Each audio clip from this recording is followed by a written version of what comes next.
Agora qualquer homem pode ser cancelado, a sério, eu vi na internet. As mulheres dizem coisas falsas apenas para tramar a vida de um homem, para lhes destruir a carreira, a família ou a relação. De repente parece que todos os homens são acusados de assédio ou de violação ou de violência doméstica. Parece que virou moda, não? Eu vi na internet que há muitas mulheres que mentem, aliás, que nem se pode bem confiar no testemunho de uma mulher. Elas mudam de ideias, são temperamentais, às vezes acusam homens porque têm inveja da vida deles ou ciúmes até de uma mulher. Na verdade, bem, nem conheço ninguém assim. Nunca falei com nenhuma vítima, não sei o que pensam ou o que sentem, mas tenho medo de ser apanhado nesta onda. Será que é verdade que as mulheres são mentirosas? Não sei. Às vezes sim, tenho medo da igualdade. A minha namorada ganha mais do que eu. A minha namorada tem mais sucesso do que eu. Sinto-me menosprezado no meu trabalho e sinto que vivo na sombra de uma mulher. Antigamente as coisas eram mais fáceis para mim, para nós. As mulheres não nos faziam sombra, não nos faziam sentir menos homens. Sei que estes pensamentos não são bons, mas não consigo evitá-los. Quero ser um homem a sério e não sei como ser quando a minha namorada tem mais sucesso do que eu. Será que ela me acha fraco, inferior, menos homem? Não sei. Será que me vai deixar por alguém mais bem-sucedido? Às vezes, sim, tenho medo da igualdade. Sou um homem branco e heterossexual. Sou feminista, acho eu. Acredito na igualdade de género, não concordo com muito do que vejo e ouço. Mas muitas vezes não sei como é que posso participar na luta pela igualdade, sem me reduzir a mim próprio, sem ter de pedir desculpa pelo que sou. Acho que não sou culpado de nada. Sempre tratei bem todas as pessoas, quero contribuir e ajudar, mas tenho medo que me digam que aquele não é o meu lugar. Quero ajudar sem me apropriar. Não quero mesmo ser a capa desta luta, mas quero participar nela. Dizem que esta luta é todas as pessoas, mas será mesmo? Tenho medo que o meu envolvimento seja percepcionado da forma errada. É difícil acertar hoje em dia. Às vezes sim, tenho medo da luta pela igualdade. Não tenho tempo de ir ao ginásio. Não tenho o corpo de um vencedor, como dizem eles. Acho que nunca vou ter. Os outros rapazes acham que a minha postura não é muito masculina. Gozam comigo, com a minha roupa, com as coisas de que eu gosto. Fazem-me sentir que nunca ninguém vai gostar de mim. Gostava de poder falar sobre isto, mas dizem que os homens não devem expressar os seus sentimentos. Tenho de me esconder para chorar. Sinto que não sou homem suficiente. Será que eles têm razão? Como se é homem. Às vezes só queria forçar as pessoas a gostar de mim. Dizem, na internet, que antigamente as coisas eram mais fáceis para nós. Será que era assim? Sim, às vezes tenho medo da igualdade. Bem-vindos e bem-vindas à Lei da Paridade.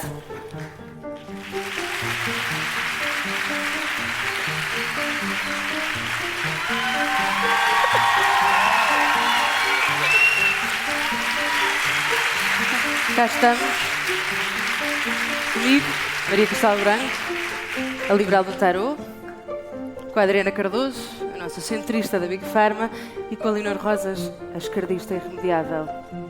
E desta vez estamos em cima de um palco e no Porto. Obrigada.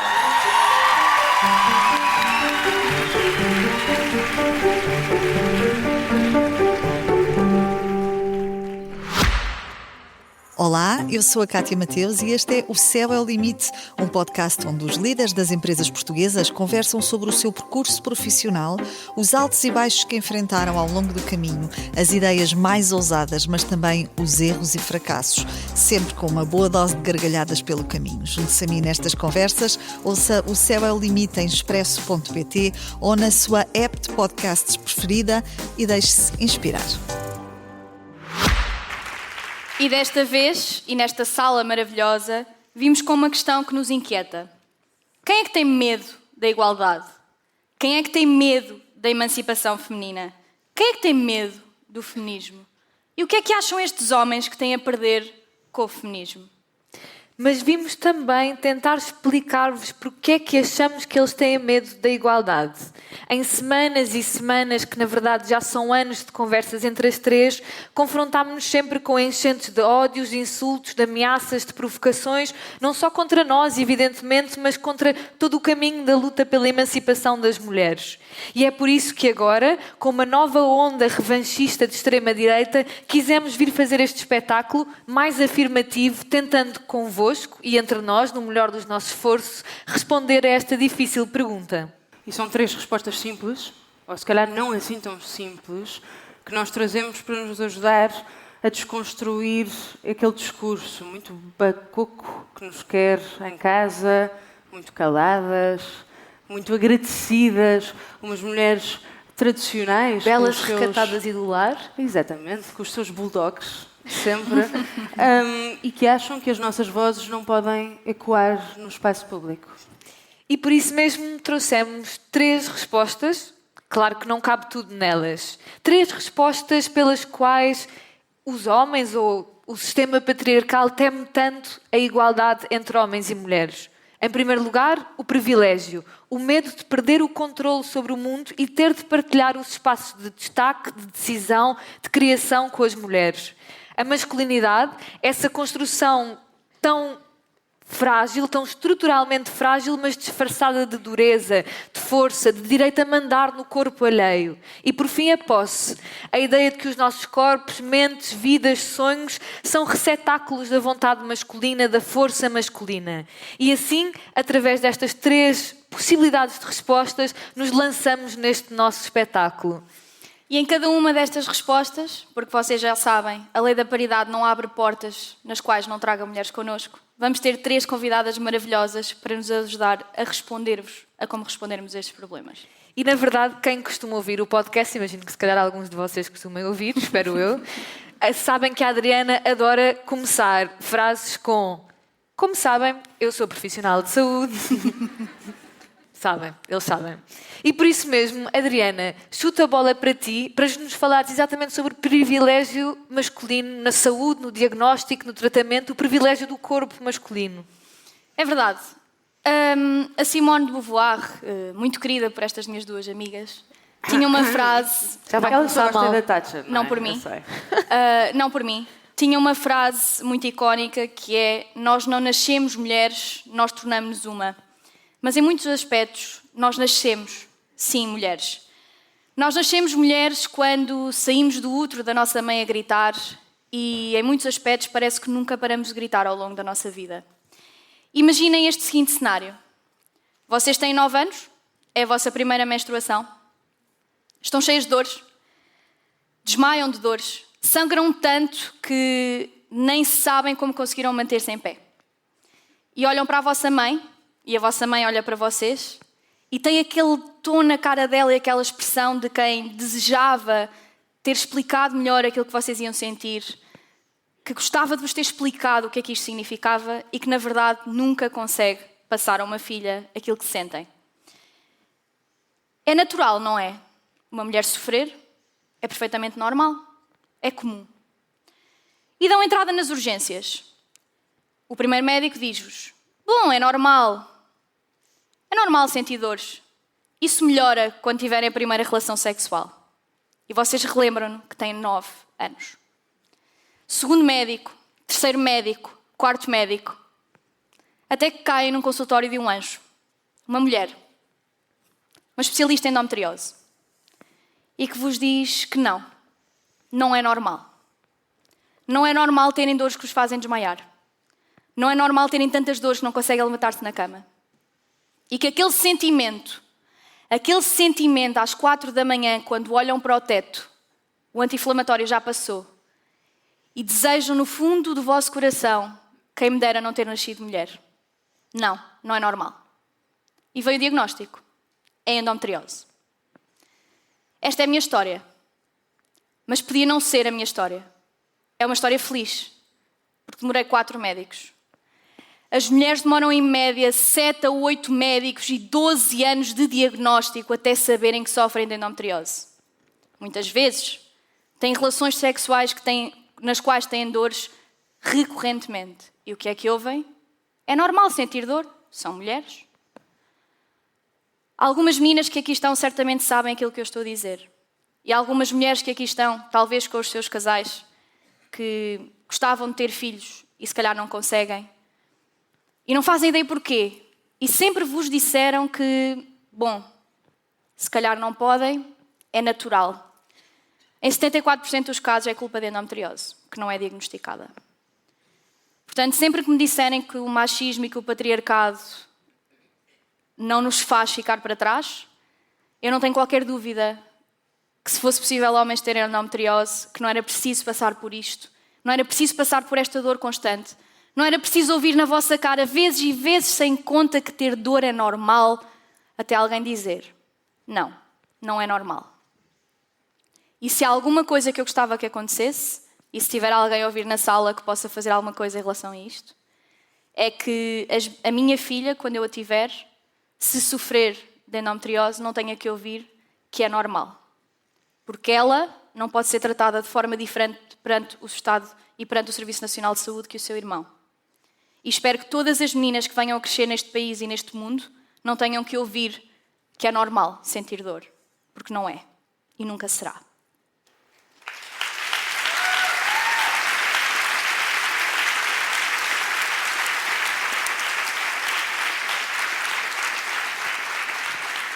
Olha, Adriana, mas estás outra vez a fazer bait da tua gravidez não verdadeira.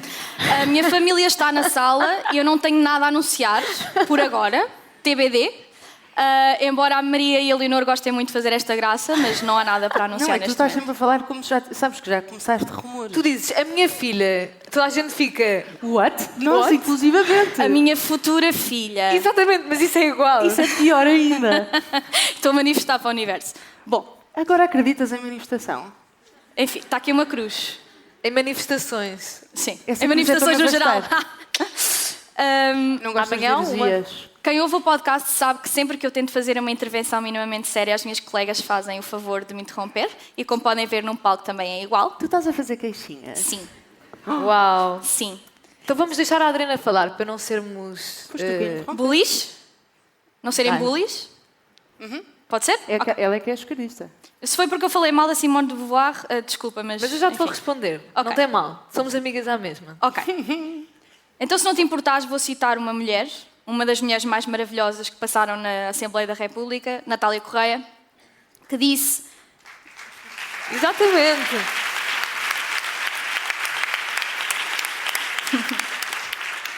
que disse que é com a verdade que eu procuro estar quando me rendo a esta evidência. A despenalização do aborto não o encoraja.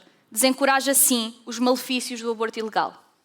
Isto foi em 1982, foi dito por Natália Correia na Assembleia da República, depois, como bem sabem, o coito do Morgado e tudo mais tornou-se uma iconografia, mas a mim parece-me, acima de tudo, que o papel que ela teve para efetivamente começar o debate muito longo, que desde 82 até 2007, quando foi feita a despenalização do aborto, foi uma mulher muito presente e gostava também de relembrar todas as mulheres que, na altura, quando não era minimamente popular falar desta questão, o fizeram, e Natália Correia foi uma destas.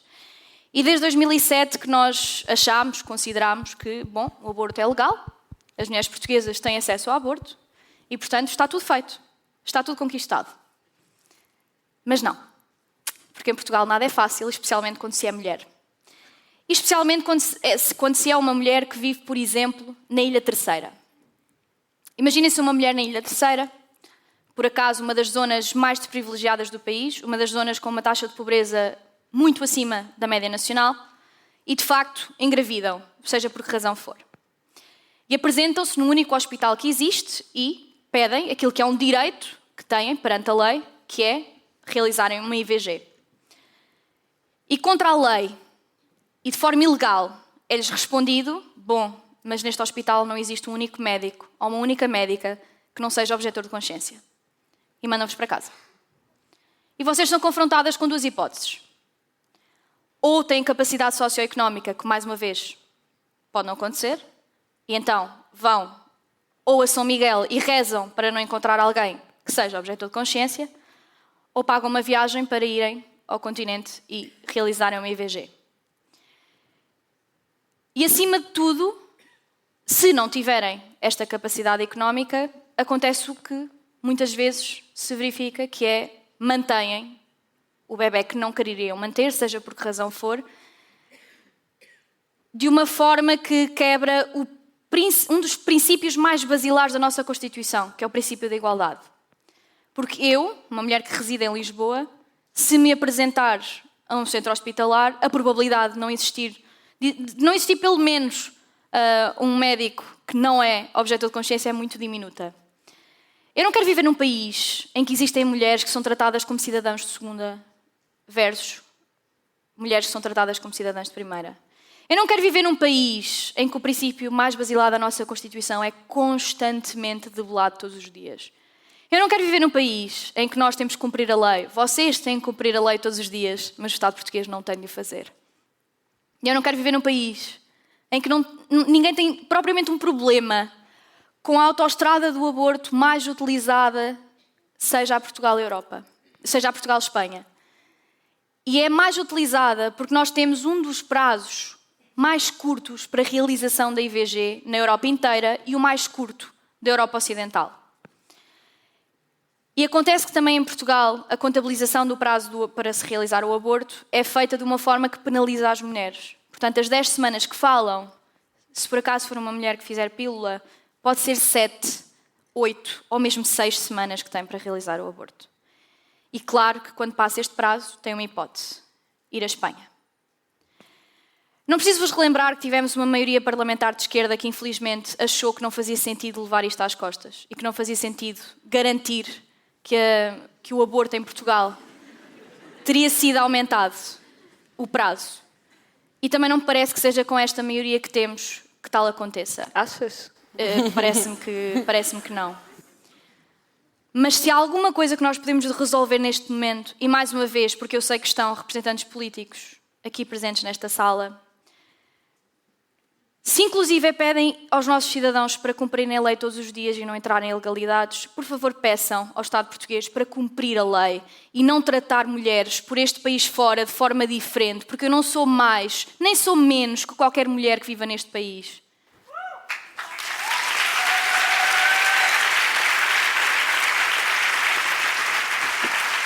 Então, não vais marcar presença na próxima Marcha pela Vida, é isso que me estás a dizer?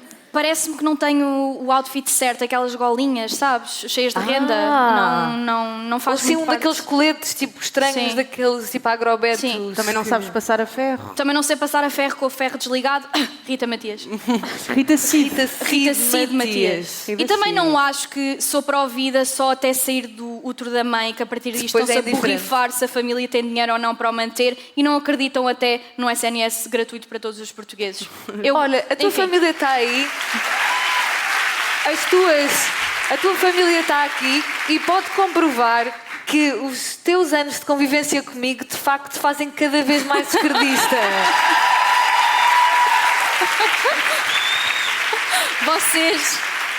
Vocês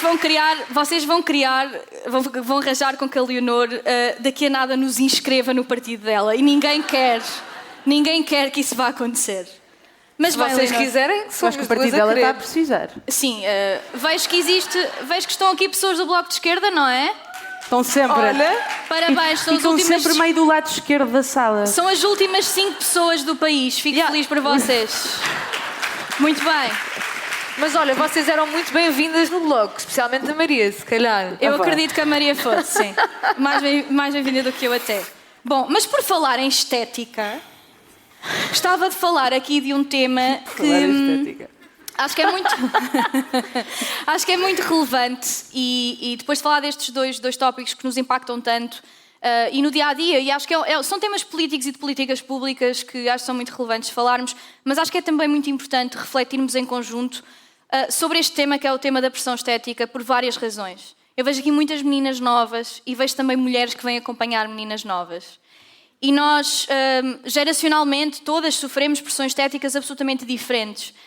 Mas eu sinto que na geração da minha mãe, na geração até da minha avó e das minhas avós, a pressão estética existia numa visão de revistas, de modelos, e portanto existia um certo distanciamento no sentido em que e nós víamos aquelas mulheres super magras na capa da Vogue, ou mulheres com uma magreza que se nota perfeitamente que não é minimamente saudável, mas que, pronto, eram modelos, estão ali, nós estamos aqui na realidade. Acontece que não é isso que se está a passar neste momento. Como vocês bem sabem, as vossas filhas, as vossas irmãs, as vossas primas podem pegar um telefone e terem à sua disposição todo o tipo de conteúdo possível e imaginário. E especialmente, infelizmente, conseguem ter acesso a conteúdo que devia ser ilegal e não ser permitido, como, por exemplo, influencers venderem produtos e promoverem produtos que, se eu, como profissional de saúde, os promovesse, perdia a minha licença, porque não são produtos que sejam fiáveis. Mas como elas são influencers, podem tudo porque é conteúdo. E então estas Tu meninas... amas influencers. Adoro, Nós como sabemos. podem reparar. Eu adoro influencers, e especialmente pessoas cujo trabalho é produzir conteúdo, seja o que for que isso é. Enfim, arranja um trabalho, não sei, mas produzir conteúdo... Se eu dissesse Reacionária, produzir... estás a ver? Desculpa, se o Reacionária. teu trabalho é produzir conteúdo, és desempregado, é só isso. Não tens um trabalho, peço imensa desculpa. Tu meio que estás a fazer o quê? Nós estamos a fazer um espetáculo. Produzir conteúdo? Estás-me a ver com uma câmara a dançar à frente do TikTok? Não, então não estou a produzir Literalmente hoje conteúdo. estavas. Não sejas estavas. mentirosa. Não está. A Maria tentou, mas falhou. Vocês as duas dançaram hoje no meu Instagram. Não sejam mentirosas. Não sejas mentirosa, Adriana Filipe. Está a tua família a ver Primeiro, hoje. porquê que me chamaste de Adriana Filipe em público? Porque é o teu nome. Porque é o teu nome? Como eu estava a dizer sobre um tema muito relevante, há uma tendência muito problemática neste momento que é a Skinny Girl Summer. E o Skinny Girl Summer vem muito à volta desta ideia de que terminou o movimento Body Positivity, em que durante uns anos, finalmente, chegámos todos à conclusão que, especialmente mulheres com complexidades hormonais completamente diferentes, com corpos completamente diferentes, com condições de saúde e até genéticas completamente diferentes, é completamente irreal. Nós temos um padrão de beleza porque é impossível isso existir e não funciona na generalidade das pessoas. Mas até que consta que estas pessoas e grandes influenciadoras do movimento Body Positivity, como a Lizzo, como a Meghan Trainor, descobriram que podem espetar uma caneta e automaticamente ficarem super magras. Então, Body Positivity deixou de acontecer. E promoveram esta ideia de que se existe uma substituição qualquer farmacológica para tu seres saudável, então é ok tu não seres saudável e que é perfeitamente plausível tu passares isto a uma geração toda de meninas. E não é suposto vocês terem que passar fome para o vosso corpo estar de acordo com qualquer padrão de beleza. E não é normal e não é ok esconderem, como existem influências a explicar, que para esconderem à vossa família que não estão a comer para emagrecer, como devem enrolar a comida no guardanapo e onde deitá-lo fora sem que a vossa família veja. Existem conteúdos destes a serem produzidos e promovidos diretamente para miúdas muito pequeninas. Isto realmente não é ok. E vou terminar com isto. Se vocês chamam Maria do Mar ou Carlota e querem só abanar o vosso corpinho na comporta, muito magrinho, e retiram medicamentos que salvam vidas de diabéticos neste país fora e os tomam de formas ilegais, sinceramente... Estás a tentar procurar uma expressão que não seja insultuosa. Que não seja mesmo... Que não seja uma asneira. Que seja ok. Que seja ok, que seja Mas tu já plausível. disseste asneiras. Até no podcast. Certo, mas não vou dizer aqui. Olha, eu sinceramente gostava que vocês ouvissem a história de um diabético qualquer deste país que não conseguiu tomar medicação e que desmaiou e que teve que ir para o hospital para uma urgência e perceberem que o que estão a fazer, para além de ser ilegal e defraudar o Estado português, mete mesmo em risco vidas, que mais não seja a vossa própria.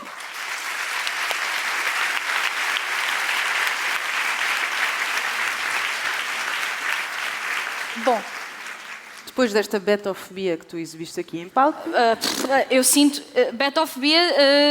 tu dizes isso como se betofobia não fosse uma coisa perfeitamente aceitável de se sentir e não fosse até encorajado. Vem aí o que eu digo! E não devesse até ser encorajado. A Adriana daqui a nada sim. acredita na luta de classes. Mas eu acredito na luta de classes. Pronto. A avó e mãe da Adriana está aqui. Bom, e porque existem mulheres absolutamente maravilhosas a fazerem coisas absolutamente maravilhosas por este país, eu gostava que vocês me ajudassem com uma salva de palmas a receber uma das chefes mais maravilhosas deste país, a Rita Magro, a segunda chefe a ganhar a estrela de Michelin em Portugal.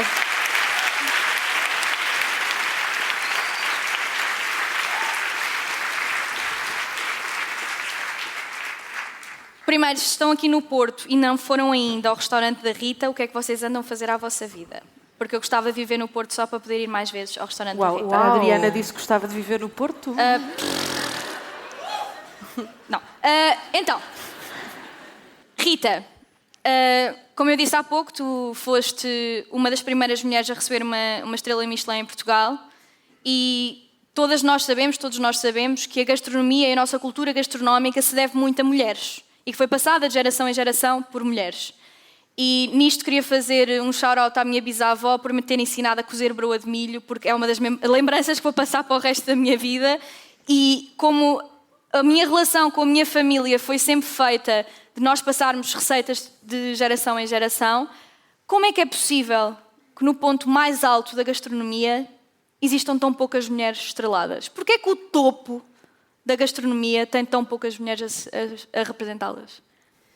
Por acaso é uma questão que nós fazemos muito uns aos outros dentro da área e honestamente nunca chegámos a nenhuma conclusão factual. Eu consegui sim perceber que, por exemplo, eu, quando comecei na área tinha quase com um bocadinho de vergonha de mostrar as minhas qualidades e queria sempre passar mais pela sombra e nunca queria estar no spotlight, por assim dizer. E eu quero acreditar que ainda falta de coragem e falta de alguma coisa para nós nos podermos colocar nesse patamar. O que é, lá está, ridículo, porque, e não quero que haja nunca uma constatação dessas diferenças, mas, no geral, eu gosto muito mais de trabalhar com mulheres numa cozinha porque sinto que realmente têm outro tipo de dotes. E isto não, claro, cada caso é um caso, cada pessoa é uma pessoa, mas eu estou a dizer da minha experiência em geral, ok? Isto porque, nós realmente temos uma sensibilidade, delicadeza e mesmo sentido estético um bocadinho mais profundo que a maior parte dos homens. E é um bocadinho irónico nesse sentido. Mas depois também vem a grande parte que uma cozinha exige muita hierarquia, exige muito poder, exige muita liderança e sem dúvida que ainda vejo alguma dificuldade nas mulheres em dizer não, fogo, isto é meu, vocês fazem aquilo que eu quiser e que eu disser, que eu sei que isto é o melhor para tudo. E eu tive já muitos comentários. Felizmente, no geral, tive muita sorte na minha vida e na minha carreira, que apanhei pessoas sempre muito compreensivas e que viram o meu potencial. Mas também apanhei coisas que me deixaram muito desconfortável. E eu acho que era um bocadinho por esse desconforto que, se calhar, se eu tivesse tido mais um bocadinho de azar e tivesse apanhado mais disso, se calhar eu própria nunca estaria aqui hoje. Estaria ainda agora num cargo muito mais inferior e sem saber quem eu era. A verdade é essa.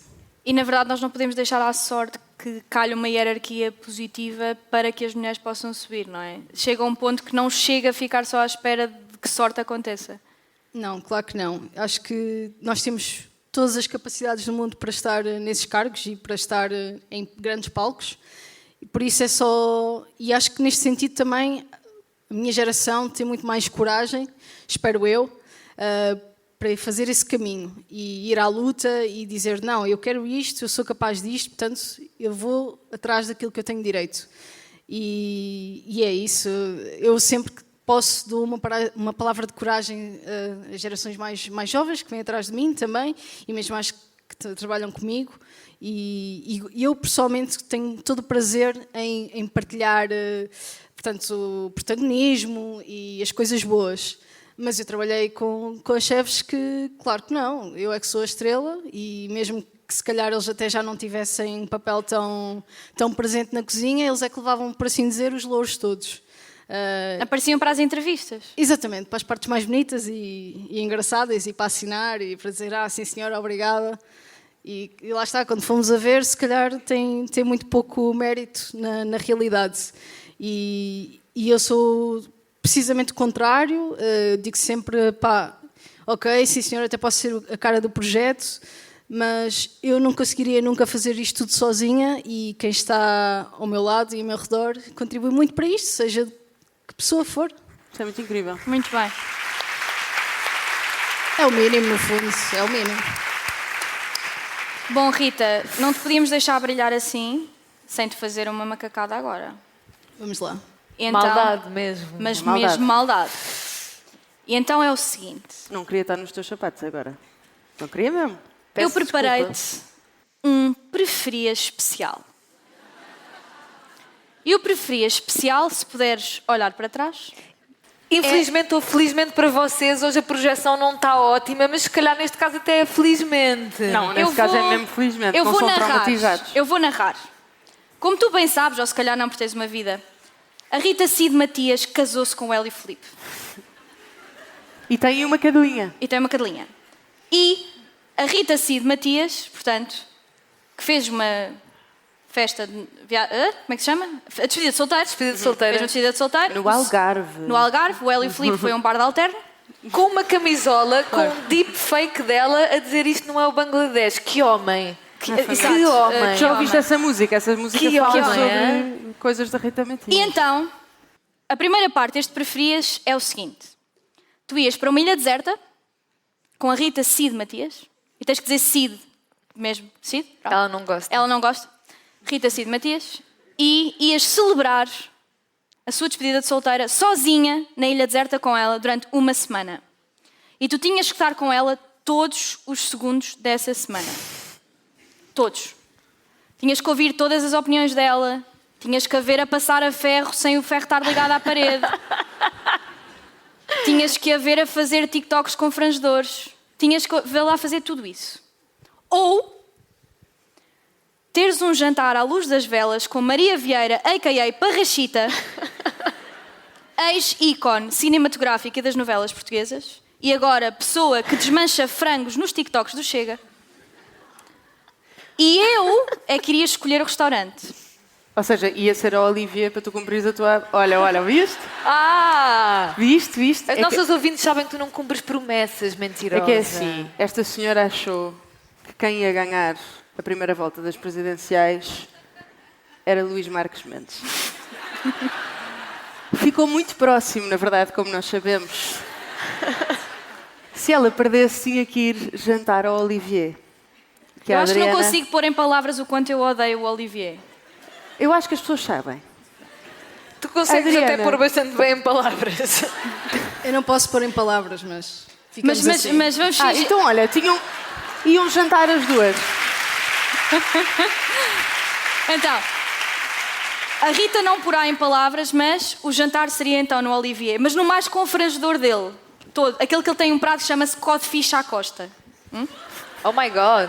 E terias que Typical. tê-lo à luz das velas com a Maria Vieira Parrachita. Qual é que tu escolhias, Rita? Olha, e tu não consegues bem ver, mas ela estaria sempre com esta cara. Ela estaria sempre com esta cara.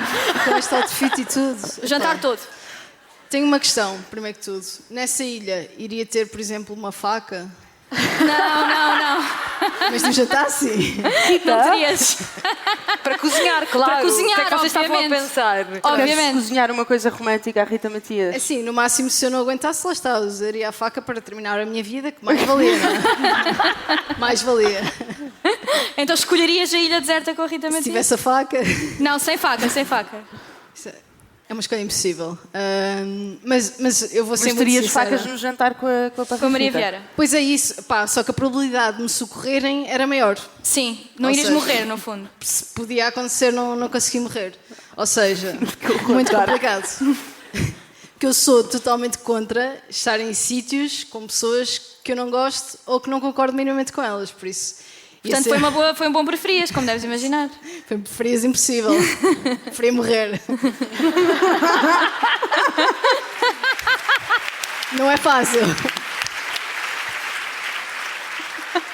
Ainda por cima no Olivier. Vamos ficar assim, não vais responder? Lá está. Acho que então, nesse caso, escolhi a ilha com a presença de facas. Ok. Pronto. Salva de Justo, palmas para a Rita, por favor. Obrigada, Rita. Obrigada. Obrigada, Rita. Olha, outra salva de palmas. Incrível. Obrigada, Rita.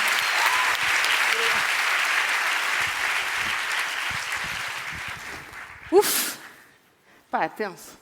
Até eu fico nervosa com este preferias, Eu não não sei, saberia o que eu acho que escolher. não Nervosa, tenho a Rita Matias e a Parrachita atrás de mim. Tipo...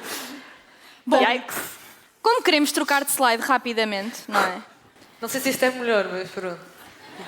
Como vocês sabem, a Maria, para além de chegar sempre atrasada, tem muito tempo livre em mãos. Por isso é que chego sempre atrasada. Exato. E que tem muito nexo, não é? Chegar sempre atrasada dá que tens muito tempo livre em mãos.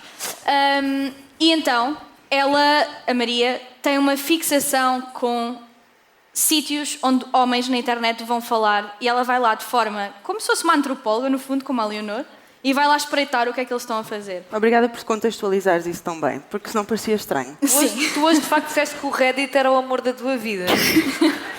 Eu gosto mesmo do Reddit. Ok. Gosto mesmo. Said no one ever. E então, É o Reddit e o YouTube, adoro. TikTok também gosto, acho que tem bad rap. Ok. Enfim, eu sinto que um dia a Maria vai chegar ao pé de nós e vai dizer: podemos só produzir este conteúdo muito rapidamente e eu vou morrer e vou quebrar este trio. Pronto. E então gostava que tu explicasses ao nosso público porque é que é tão importante falar sobre masculinidade hoje em dia. Olha, eu quando nós estávamos a discutir isto, o espetáculo, etc., eu pus-me a pensar sobre falarmos sobre a masculinidade, sobre os áudios, na verdade, que nós vimos de homens no início do espetáculo, em que há muitos homens, eu creio, que têm medo da igualdade. A nossa pergunta é: quem é que tem medo da igualdade? E uma das principais razões é porque os homens sentem sempre que perderão a masculinidade. Portanto, eu pus-me aqui a pensar, outro dia estava no chuveiro, estava a pensar, não foi no Reddit que eu vi isto, foi e gostava de fazer este thought experiment, não é tipo um preferias, mas imaginem que um espartano, sabem, um espartano todo nu, eu acho que vocês conseguem ver ali, o Luís XIV, e vocês não conseguem ver hoje, mas o Luís XIV tinha uns saltos altos incríveis. Eu fiquei com ciúmes. O Luís XIV, um espartano, um homem vitoriano do século XIX e um gajo dos anos 50 americano entravam num bar e alguém lhes perguntava: olha, daqui quem é que é o mais macho? Daqui quem é que é o mais machão?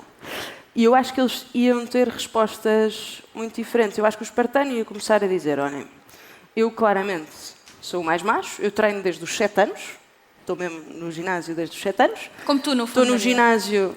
Eu, por acaso, agora aderi ao ginásio, estou a amar, malta. Não sei se vocês já sabiam. Tu estás a ficar cada vez mais red pill. Eu estou... A Maria anda com ovos cozidos. Casualmente. É para ter um bocadinho de prota. A Maria, por favor. Isso foi uma vez. Maria, por favor, daqui a um bocado... Prota. Enfim. Uma vez que aconteceu, é verdade. E depois fartei-me um bocado dos ovos cozidos. Mas a Adriana não se fartou e não esqueceu. Ele treina desde os 7 anos, num ginásio. Já agora, os espartanos treinavam todos nus. Vocês, por favor, não experimentem isso no vosso ginásio. E a filosofia de vida deles era dita pela mãe ao filho, quando o filho ia para a guerra, que é com o escudo ou em cima dele. Ou seja, ou ganhas ou trazem-te de volta morto. Ele comandava nu a maior parte do tempo, os homens nus tinham muita coragem e ele gostaria de ganhar este desafio de quem é que é o mais macho. Evidentemente, o Luís XIV ia discordar. O Luís XIV era o Rei Sol. Ele era o homem que tinha as perucas mais altas da Europa, tinha os saltos altos vermelhos mais bonitos da Europa, que ele próprio, aliás, inventou, como um símbolo da nobreza. Ele tinha um guarda-roupa tão enorme e a sua toilette demorava tanto tempo que ele pagava a pessoas para o verem vestir-se, literalmente, todos os dias de manhã. E o poder dele manifestava-se no aparato. O aparato era o Luís XIV e o espartano ia cheirar mal. O homem vitoriano ia olhar para os dois e achava-os os dois sinistros, porque o modelo dele era de muita contenção, de um grande prazer estético, mas de uma grande contenção emocional, muita elegância. Ele também usava saltos altos. E ele ia achar, provavelmente, o Luís XIV um grande exibicionista e um bocado dúbio, a forma que ele não se vestia. Ia achar o espartano um bárbaro. O gajo dos anos 50 americano ia ficar perturbado com todos, porque, na verdade, ele é que providenciava as coisas para a família. Ele é que toma conta da família, ele é que trabalha no duro, ele não chora, não mostra emoções, não gosta muito da elegância do homem do século XIX, gosta ainda menos das perucas e dos saltos altos de Luís XIV e, na verdade, até gostava muito de ser como o espartano, só que a sociedade não o permite. E, na verdade, isto quer dizer o quê? Que cada um destes homens ia discordar dos outros, cada um destes homens ia achar um modelo da masculinidade do outro muito sinistro e provavelmente até ridículo. Isto quer dizer que a masculinidade nunca teve uma essência, mas teve sempre formas que foram mudando ao longo do tempo, ao longo dos séculos. Nós, aliás, tínhamos os gregos, o conceito de masculinidade nos gregos era sobre o bom e o belo. Eles também andavam nus, também treinavam nus. O Hércules, que vocês veem ali, o herói por excelência, é representado quase sempre sem roupa também. Eu não sei porque é que me passei e estou a pôr homens nus constantemente no nosso espetáculo. Acho que a sala toda está a perguntar-se o mesmo. Os afetos mais intensos que o Hércules expressa na mitologia são pelo seu companheiro, o Hylas, que morreu raptado por ninfas, e o herói Hércules chorou abertamente a perda do seu amigo. Aliás, isto é um fun fact muito giro, que é para vocês não acharem que eu me perdi, o exército mais temido da Grécia em 378 a.C. era um batalhão chamado Batalhão Sagrado de Tebas, que era composto por 150 casais de homens. A teoria era que ninguém ia lutar mais ferozmente do que um homem que luta ao lado do homem que ama. Eu acho isso incrível.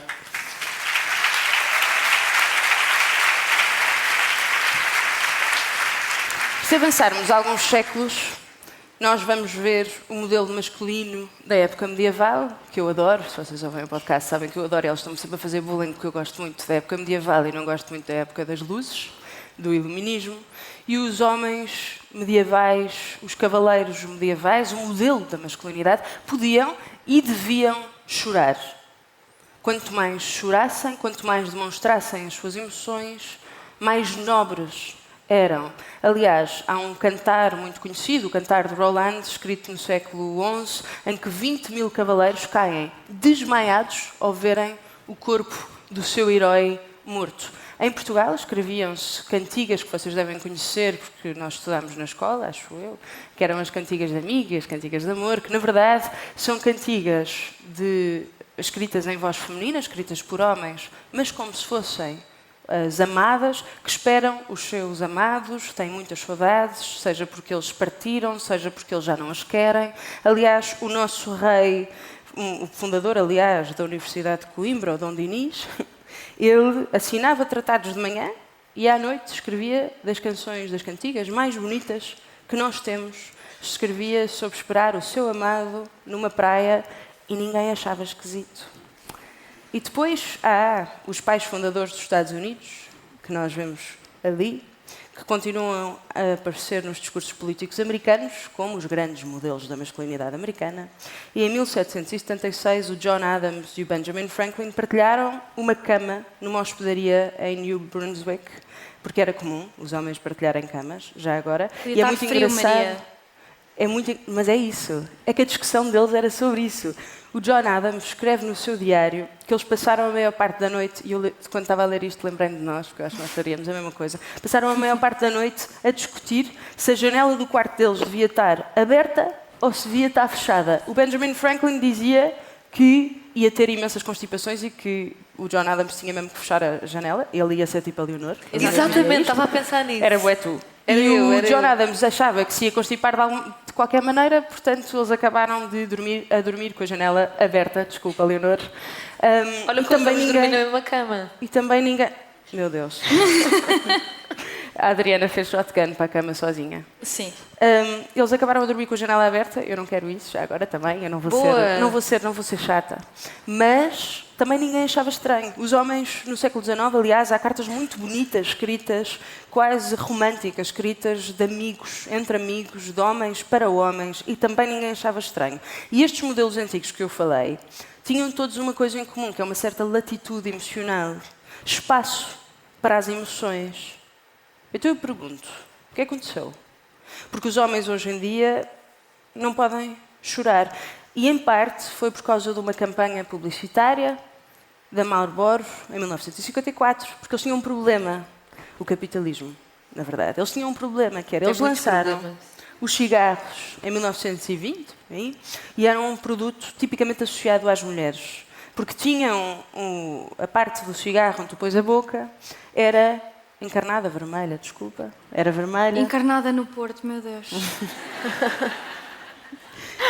Era vermelha, para não se notar a marca dos batons das mulheres. E, portanto, como era associado ao feminino, a Marlboro estava a perder 50% do seu mercado. E, portanto, há um diretor de publicidade que decide criar um anúncio de um cowboy, o modelo masculino. Um ganda cowboy, o arquétipo da masculinidade forte, independente, que não precisa de ninguém, americana, a negar a partilha de cama dos pais fundadores, e conseguiram. Os homens começaram a fumar também cigarros. Este modelo da Marlboro, já agora, um modelo que serviu para a campanha publicitária, entretanto morreu de cancro, em 1990, cancro dos pulmões. A minha mãe está-se a sentir muito vindicada com esta conversa, porque ela está doidinha para parar de fumar e tu também. É verdade, mas sabes o que é que isto quer dizer? Isto quer dizer que a campanha, ou seja, que a masculinidade de hoje em dia é basicamente baseada numa campanha publicitária. Só que, se o Marlboro Man se tornou um script que entrou em todas as casas americanas, europeias, hoje em dia, este script está a desaparecer também, porque o século XX avançou mais rápido do que o modelo de masculinidade. Avançou mesmo. E há um vazio que os rapazes, hoje em dia, não conseguem preencher, porque o modelo de masculinidade não existe. E esse vazio está a ser preenchido pela internet. E eu gosto muito da internet. Mas reparem nisto. Um rapaz que nasce, hoje em dia, em Portugal, ainda sabe que a masculinidade se aprende por imitação. Ainda sabe que se quiser jogar, se quiser dançar balé em vez de jogar à bola, aliás, vai ter que dançar em silêncio. Se gostar de bonecas, vai ter que brincar sozinho.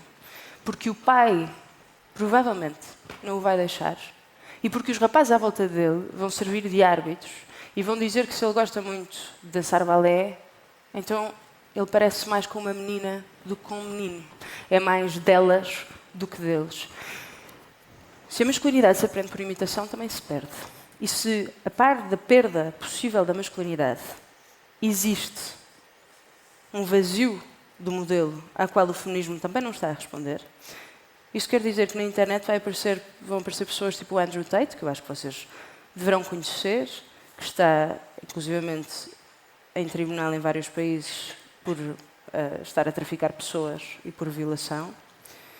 Estes homens vão preencher este vazio a dizer aos rapazes que a culpa da perda deles é das mulheres, que a culpa deles não terem um modelo é do feminismo, de que a culpa das raparigas não quererem falar com eles é desta teoria da conspiração, inventada, claro, por mulheres e por judeus, também estão sempre nestes fóruns online, onde eu, de facto, passo muito tempo, que inventaram isto para negar o homem, para que o homem tivesse mais dificuldades do que qualquer homem antes deles. Porque é verdade, estes rapazes nascem a saber que a masculinidade se imita, a saber que não podem imitar a masculinidade dos pais. E saber que, provavelmente, nenhuma mulher, de facto, quererá olhar para eles enquanto eles andarem nestes fóruns da internet. Mas sabem o que é que eu descobri nestes fóruns? Um rapaz de 19 anos, creio eu, falava num fórum, não sei se era no Reddit, já que eu o apanhei, mas provavelmente sim, em que ele dizia que não conseguia expressar emoção nenhuma e que ele gostava muito de estar naquela comunidade de incels. E a comunidade de incels, uma das coisas que eles dizem é que as mulheres gostam de sofrer, que tiram prazer de sofrerem, prazer sexual. Aliás, que a Joana d'Arc gostou de ser queimada viva. E, portanto, eu não estou a fazer nenhuma... não estou a tentar desculpar de todo. São comunidades horríveis, mas são comunidades que são criadas porque os rapazes, neste momento, sentem que não podem expressar as suas emoções com outros rapazes. E este rapaz dizia, a única emoção que eu posso expressar no meu grupo de amigos é com ironia. E se não for com ironia, é raiva. Porque qualquer outra emoção é conotada com o feminino. E é só aqui que eu sinto uma comunidade, que existe uma comunidade. Aliás, há estudos que dizem que basta um rapaz entrar no TikTok ou no YouTube, começar a ver 1 ou 2 vídeos sobre como é que exercita, como é que vai ao ginásio, e imediatamente é canalizado para Andrew Tate da vida, para o Lux Maxing da vida. Há aqui uma curiosidade sobre o Lux Maxing. No século XIX, em Inglaterra e nos Estados Unidos, a Igreja estava a perder, a Igreja Anglicana, estava a perder homens da classe trabalhadora, que sentiam que a Igreja já não lhes prometia nada para a vida futura, para a vida pós-terrena, e não lhes prometia nada para a vida na Terra também, porque eles viviam em absoluta miséria no século XIX em Inglaterra. Se não sabem, podem ler o autor preferido da Leonor. Então a Igreja... houve vários padres anglicanos que se organizaram e criaram um movimento muito conhecido da Masculine Christianity, que era usarem igrejas para serem ginásios.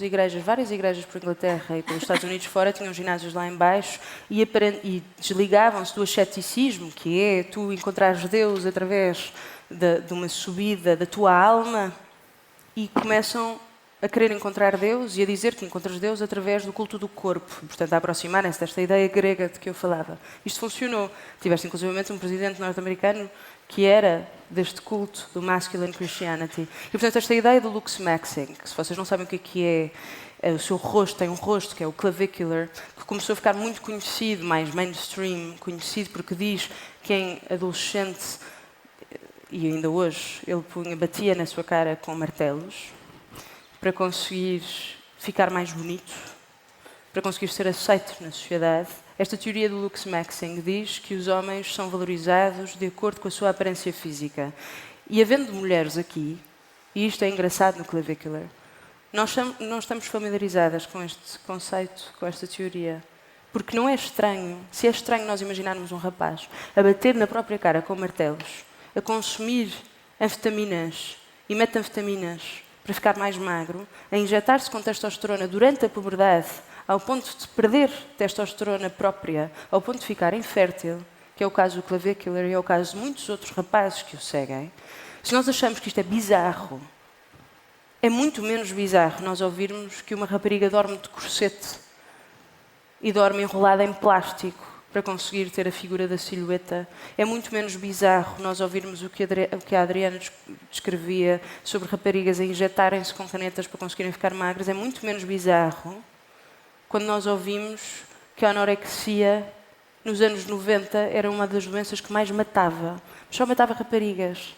E, portanto, foi sempre muito menos vista. E hoje voltou. Voltou a ser um fenómeno, voltou a ser um flagelo de saúde pública, a anorexia e a bulimia.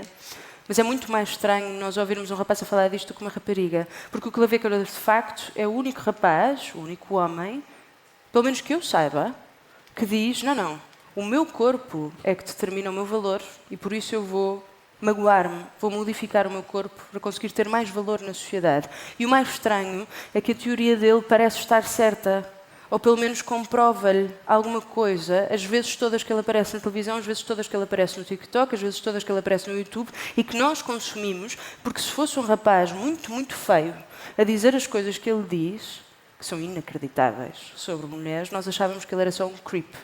Mas ele está nas capas dos jornais, ele tem artigos escritos sobre ele, também porque ele é convencionalmente atraente. Há um problema para os rapazes mais novos hoje em dia, que é não têm nenhum modelo sem ser estes homens na internet.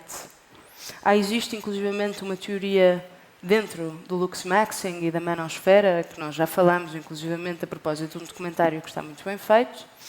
Há uma terminologia que se chama black pill, para os rapazes que não conseguem ascender, para os rapazes que não conseguem melhorar a sua aparência, para os rapazes que não conseguem entrar a sério neste curso que é baterem na cara com martelos. Existe o black pill, que é aceitarem mesmo o seu destino, porque nunca vão ser ninguém na vida. E isto é o que a internet diz constantemente aos rapazes mais novos. Nunca vão ser ninguém na vida, e a culpa, e aqui está a questão, a culpa é do feminismo, a culpa é das mulheres. E esta narrativa é muito mais fácil para os rapazes que veem a sua vida arruinada.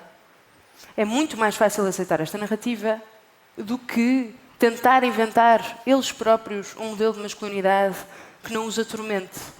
Mas o que eu queria dizer com isto, se vocês viram os modelos de masculinidade antigos, é que a masculinidade não tem que ter uma essência, porque não tem mesmo. A masculinidade, aliás, historicamente, está muito associada à expressão de emoções. E houve qualquer coisa no século XX que calou as emoções dos homens, houve qualquer coisa no século XX que fez com que os homens tivessem que olhar para estes trastes para encontrar uma saída. E cada vez mais os homens da nossa geração. E o feminismo também tem que lhes dar uma resposta, porque se não der, haverá outros a dar. E os rapazes vão ficar mesmo perdidos.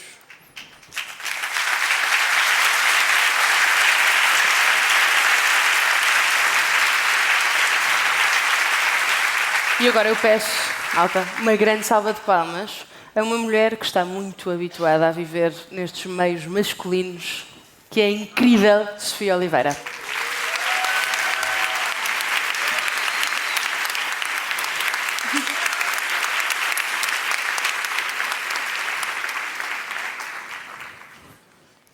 Sofia. Boa noite. Pá, a Sofia é a minha comentadora de desporto preferida. Não sei se vocês já viram a Sofia, provavelmente sim. Ainda por cima, porque a Sofia às vezes chateia a Adriana. Porque chateia o Sporting. Sim, não, chateia o meu treinador em primeiro lugar, mas pronto. Eu chatei todos, um bocadinho. Acho que fazes muito bem. Chateias os homens. Mas como deves imaginar, só me chateia quando chateias o meu. Opa, eu devo confessar que a última coisa que eu esperava depois do campeonato vencido pelo Futebol Clube do Porto era ser aplaudida aqui. Porque não foi fácil a minha relação com o Futebol Clube do Porto esta época. Eu sei. Portanto, obrigada. Eu estava mesmo à espera de assobios. Se puderem assobiar um bocadinho só para eu me sentir mais... Pá, por favor. Era isto que eu esperava, não ser aplaudida, portanto. Não, mas o público é muito incrível. Incrível, O público também vai incrível. merecer uma salva de palmas no fim. Incrível. Acho que eles não tinham fazer isso. O Porto é incrível. Incrível. O Porto da cidade. Ouviste? Sim, sim. Ouviste? O Porto da cidade. Não podes dizer mais nada. Não posso dizer mais nada. Olha, Sofia, eu, na verdade, gostava de saber, porque a Sofia, para quem não sabe, a Sofia está sempre em painéis cheios de homens. Nós que nos queixamos na política, que há sempre painéis cheios de homens, bem no desporto, tu és sempre, quase sempre, a única mulher.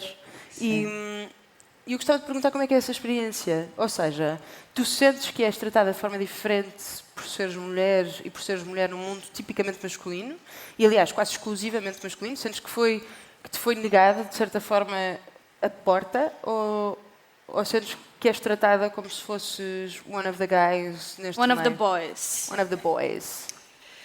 Eu já passei por vários sítios, não é? Comecei no Canal 11 e agora estou na CNN e as experiências são manifestamente diferentes, porque ao fim do dia depende sempre das pessoas que estão ao teu lado.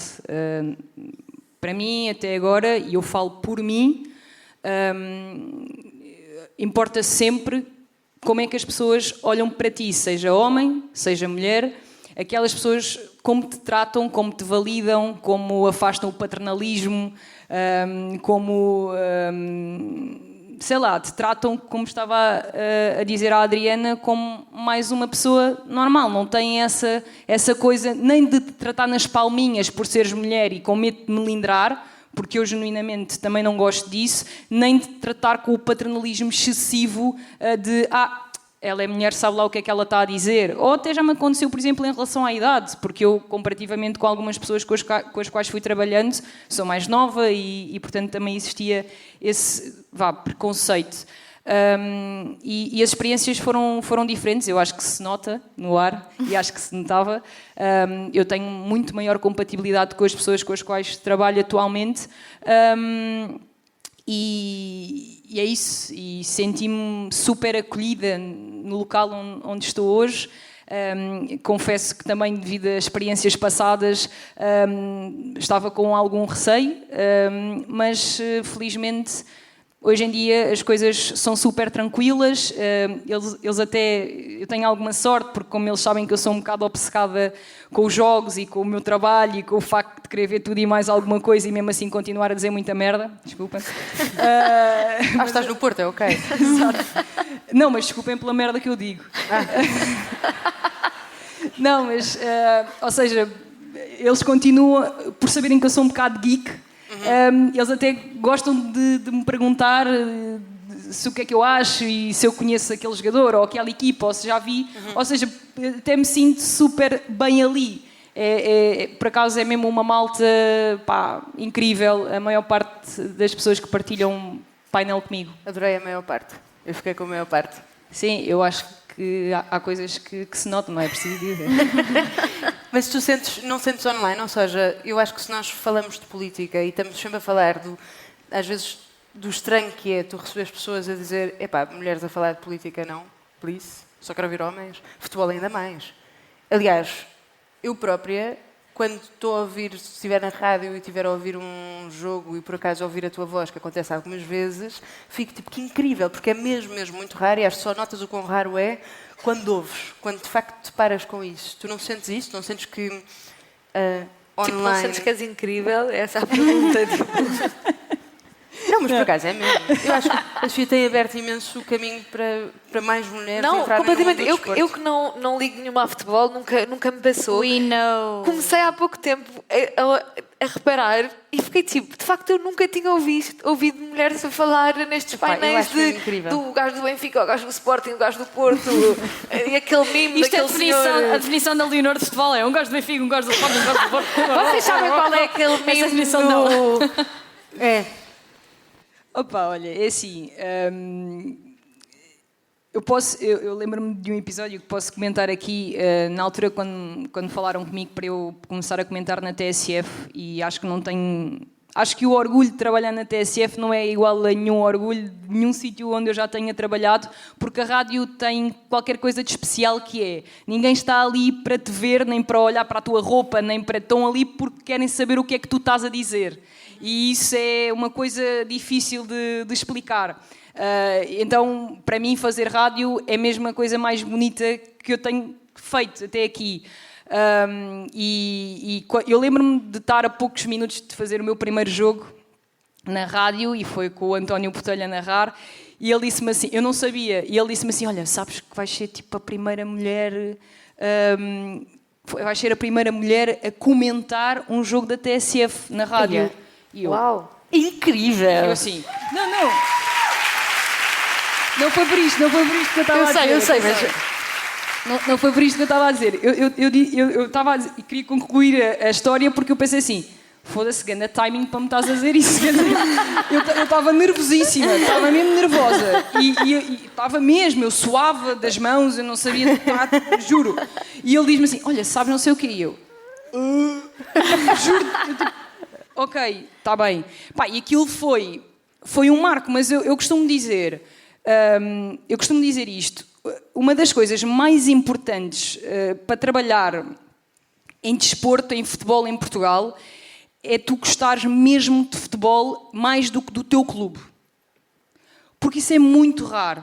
E, portanto, sejam homens ou sejam mulheres, para mim, isso tem de ser a coisa mais importante. Porque nós já estamos fartos de levar com aquela malta que está ali só a proteger o clube A, o clube B ou o clube C. A Adriana falava sobre a questão do Rui Borges, na altura foi uma questão.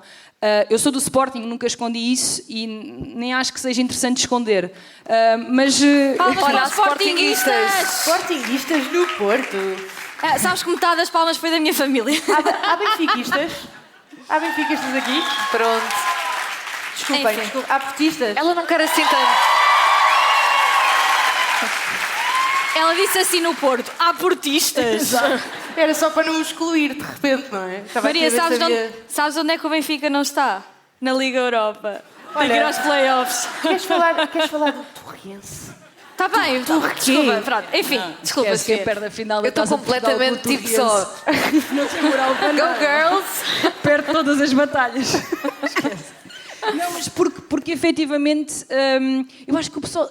Eu estava a dizer, sou do Sporting, eu já tive problemas de ódio, como estavas a dizer, online e não sei o quê, de todos os clubes. E claro que geralmente a dica é vai para a cozinha, não sabes cantar, não sei o quê. Mas eu garanto-te, e tu sabes, porque na política passa-se o mesmo provavelmente com colegas teus. Eu já tive colegas meus, homens, ameaçados de morte. Pá, e o ódio é absolutamente generalizado na malta que tem exposição pública a falar de futebol. É horrível mesmo. E eu acho mesmo que é importante a paixão que tens pelo jogo, por quereres ver tudo, por te dedicares ao máximo, por haver um nome associado e tu queres ir ver 5, 6 jogos daquele jogador para poderes dizer... e pronto, e por isso eu para mim...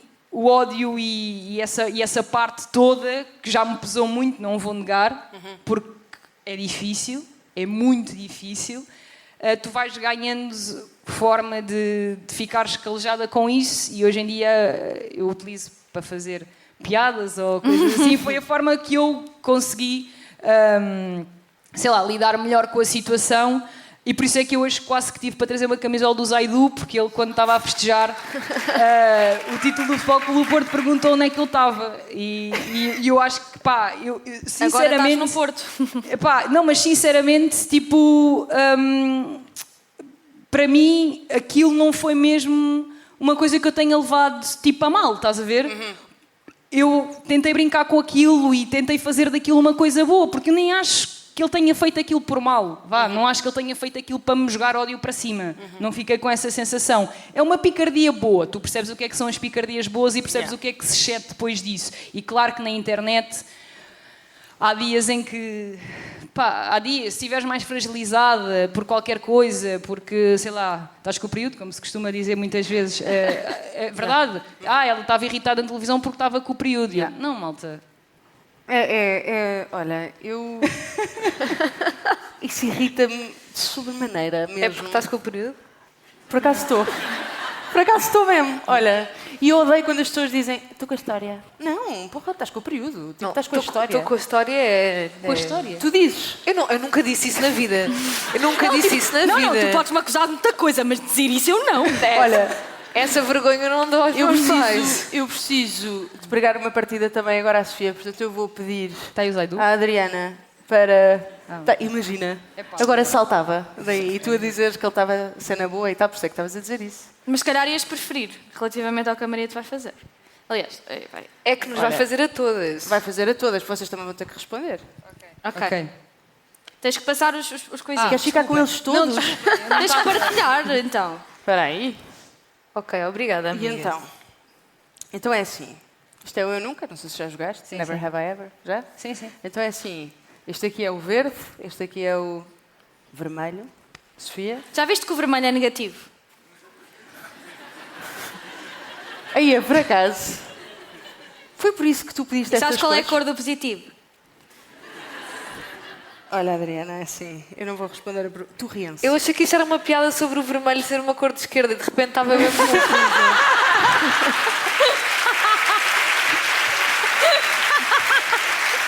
Também serve. Bom, estão preparadas? Eu nunca recebi uma dick pic online não solicitada e pensei, é só isto? Tu não. Tu nunca? Epá, Por acaso eu ia-te perguntar, só que depois como já tinha aqui o Eu Nunca, nunca recebeste uma dick pic nas redes? Não. Não. Sofia, estás a gozar? Tu não vês os vais teus aos pedidos de teus mensagem, DMs? pois não? Yeah. Epá, eu não ligo muito, mas acho que, epá, assim, eu nunca, pá, se mandaram eu não vi, não conta, né? Sim. Tu ainda bem que não foste traumatizada ainda. Não. Nunca foste? Não. Aí é, pois. Ok, olha que a nós... Pá, a Pipa não me bué. Eu tive que tirar... É porque eu não sei o que é que passa pela cabeça de um homem para mandar uma dick pic, sabes? Do nada. Lembro-me distintamente de receber mas uma coisa ridícula, que tipo, mandou uma dick pic e tinha com uma suástica tipo, desenhada assim, mas depois tinha um pênis mínimo. E eu fiquei tipo, qual é o ponto? Eu fiquei tipo sem contexto. Sim, tipo, nas minhas mensagens, já foi há uma série de anos. Eu fiquei tipo, o que é que querias provar com isto? Olha, também não sei. Olha, eu invejo-te nunca teres recebido isso. Eu, na verdade, invejo mesmo, com todas as forças que eu tenho. Também gostava de nunca ter visto nada na vida, mas na verdade. Eu nunca, mas eu acho que isto aqui já foste. Já te aconteceu, mas deixa eu ver. Eu nunca fui interrompida numa reunião por um homem que repetiu literalmente a minha ideia 5 minutos depois. Pá, numa reunião por um homem... que repetiu a minha... sim. E no ar também, ou não? Também. Sim. Eu adoro quando é... Não, é que... Espera aí. E depois é a tua ideia... Exatamente, só que por outras palavras. Por palavras mais masculinas. Ou tipo, acabaste de falar numa conferência, um homem levanta a mão e diz, não é bem uma pergunta, é um comentário. Já sabes que vai sair merda. E é tipo... não sei se sabe, e diz-te exatamente o que tu acabaste de apresentar. E tu ficas tipo, brilhante. Brilhante? Nunca passou pela cabeça, sabe, realmente, senhor? sim, Olha. sim. É tipo como o homem que te disse que os autores que tu estavas a estudar para a tua tese de doutoramento se calhar eram um bocadinho difíceis demais. Eu apresentei os autores da minha tese e ele disse: sabes que são autores muito difíceis, Leonor. E eu, é que eu sou burra. Obrigada por me avisares. Olha, Sofia, isto é a última, portanto, prepare. Eu nunca tive um homem a dizer-me: és lésbica? É que eu também.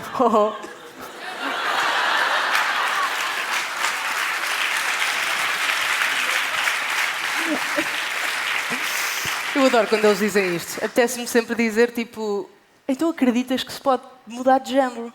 Isso é mesmo incrível! Parabéns! É uma luzinha. Então admites, o género é uma construção. Boa. Exato. Não, mas eles depois ficam super confusos, não dá? Se calhar depois vão-se embora. São autores muito difíceis para eles. São conceitos muito difíceis para eles. Tipo a Simone de Beauvoir é difícil para algumas pessoas. Tu já tiveste isso? Estás-me a fazer mansplaining. Estou a fazer Leonor-splaining. Não, já tive, claro. Acho que é das dicas mais... menos originais, aliás, quando as pessoas se apercebem que eu gosto de mulheres, utilizarem isso para fazer essa piada, sim. É. E depois também dizem, ainda não viste, foi uma... Sim, claro. É. A da suástica, provavelmente. Eu de facto não vi, né? Porque nunca recebi, portanto, se calhar é isso. É isso, está-te a faltar. Está-te a faltar uma daquelas da Leonor, olha, daqui. Mesmo. É que essa frase está-te a faltar uma daquelas da Leonor fora de contexto. Eu estava a pensar nisso. É só para avisar que este espetáculo vai para as plataformas de áudio. Se alguém quiser cortar... Sabes, tu já disseste a tua palavra preferida em direto não foi, pois foi em diferido, mas no expresso mesmo. Ok, nós Qual é a tentámos palavra preferida? Nós tentámos isto no Tivoli. Qual é que é a minha palavra favorita? São fãs mesmo! Não é só isso. Tu estás a perceber que nós pusemos o Teatro Sá da Bandeira no Porto a dizer Cona? Mãe, pai, a minha vida está feita. E não estão aqui os meus pais, felizmente. Nem o meu pai não ia curtir isto. O teu pai? Então, mas o teu pai é de esquerda. Tu às vezes não percebes bem as dinâmicas da vida, sabes?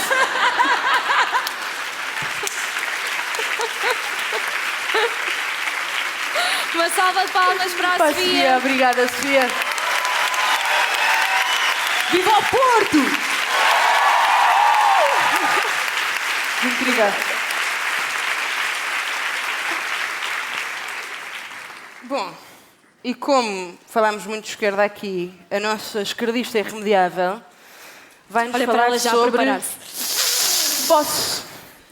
Porque, vocês já sabem, a malta de esquerda gosta muito de falar sobre a posse, sobre a propriedade. E há assuntos completamente menores na história da humanidade. Não é? Deixas? E eu vou deixar. Obrigada. Eu vou Força, irritá-las, Leonor. porque eu irrito sempre. Não, vai, pode ser. Vai, força. Eu acho que não vais irritar a Adriana. Eu estou a perder a Adriana, estás a perceber? Obrigada por admitires. Obrigada por admitir. Mas vocês têm que escolher se eu sou a mais de direita ou não. É que já ninguém está a perceber. Não, porque às vezes quando dizemos isto a seguir queres fingir que és a mais direita e sai-te uma assim mesmo tirada do bolso, estás a ver? Tipo... Sim, tipo, gostas muito da Thatcher. Ou sou uma Isso são fake news. Ou eu sou juro. uma católica fervorosa. Ela disse isto uma vez, foi lindo. Isso é verdade.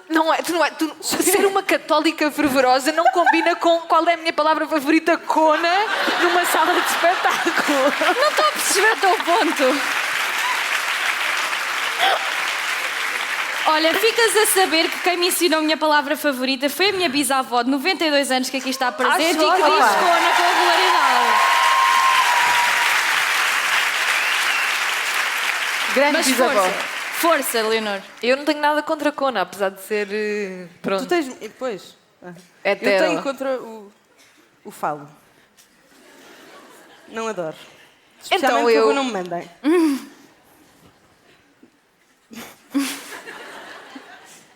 Então Vai, eu, fala-nos sobre esquerdista, a combinar com o fundo da nossa apresentação, venho-vos falar sobre posse. E venho colocar exatamente esta questão de o que é que significa possuir uma mulher. E porquê é que o patriarcado tem tanto medo que as mulheres escapem, no fundo, à posse dos homens. Gostava de começar com esta ideia. A posse de uma mulher é, no fundo, a transformação de um sujeito em objeto, de uma pessoa inteira no outro do homem, como a Simone de Beauvoir falava e bem. Num mecanismo, ou seja, a posse de uma mulher por um homem é um mecanismo da garantia da reprodução social através do trabalho não pago. A mulher que é possuída para o trabalho doméstico, emocional, para o trabalho de cuidado que sustenta uma sociedade.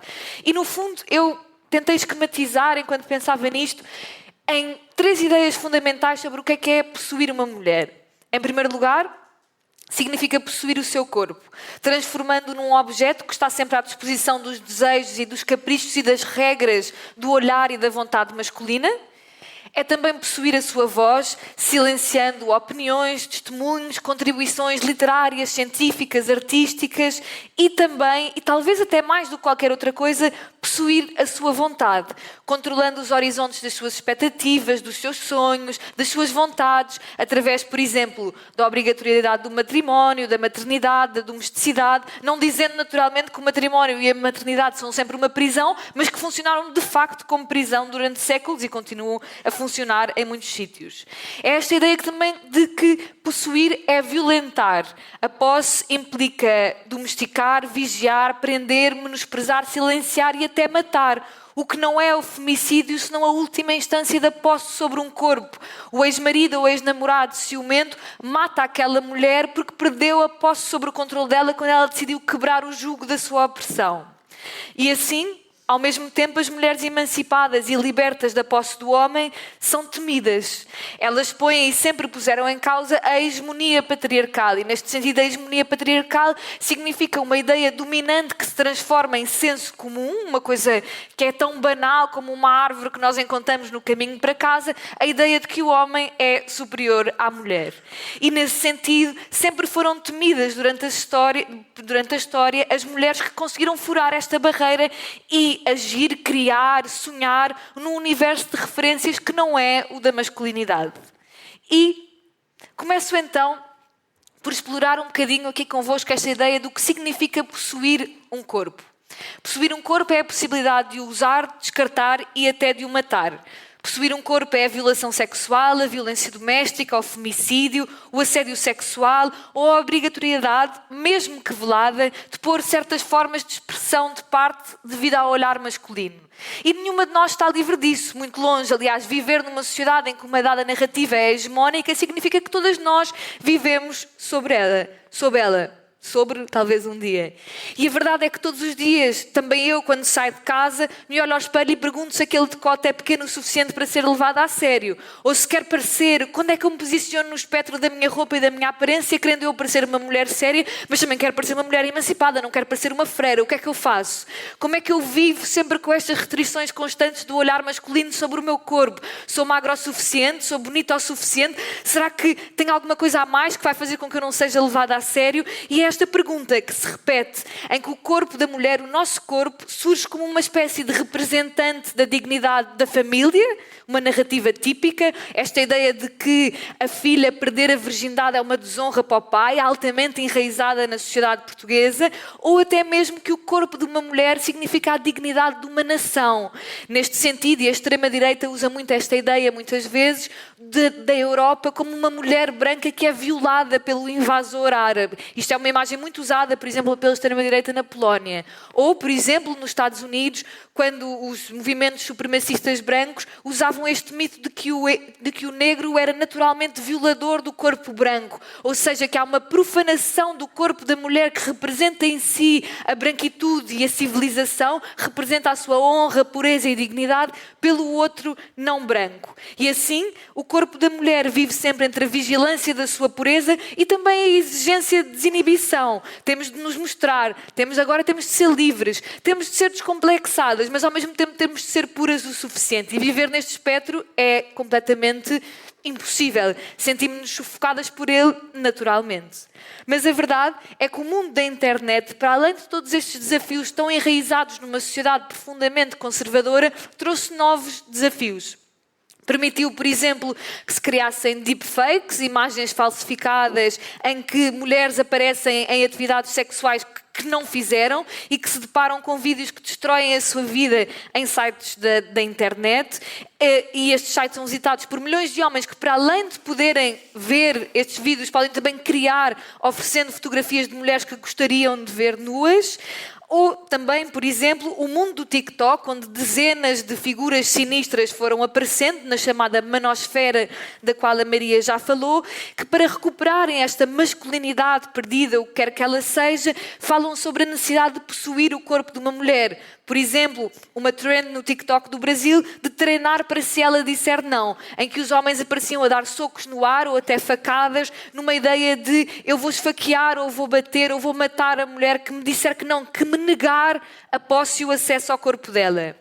A criação de sites e plataformas do Telegram que permitem a milhões de homens por todo o planeta trocar dicas de como drogar, violar e filmar as suas próprias companheiras.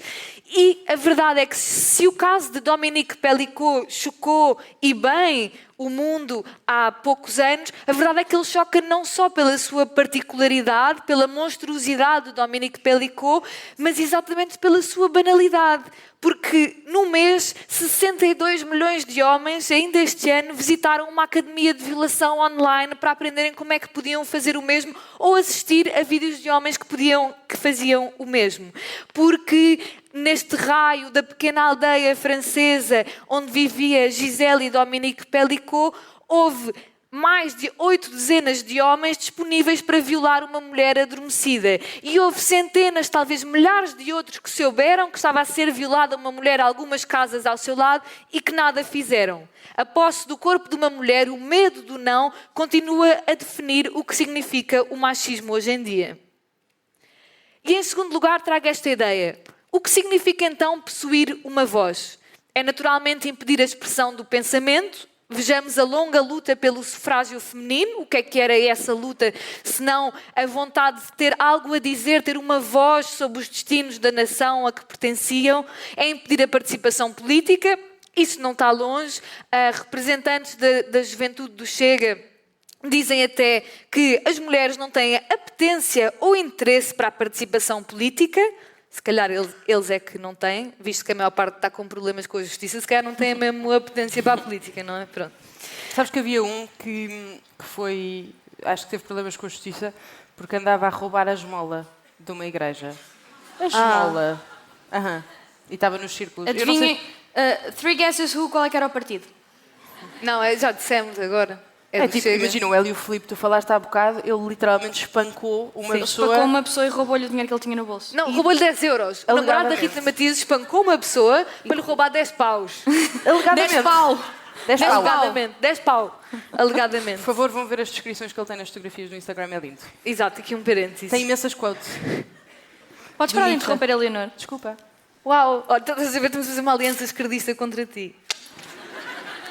Mas o possuir uma voz pressupõe também o irracionalizar da mulher. Esta ideia de que ela é sensível, temperamental, pouco confiável, dada a mudanças súbitas, está com o período, está irritada, naturalmente menos dada ao pensamento racional, intelectual ou criativa.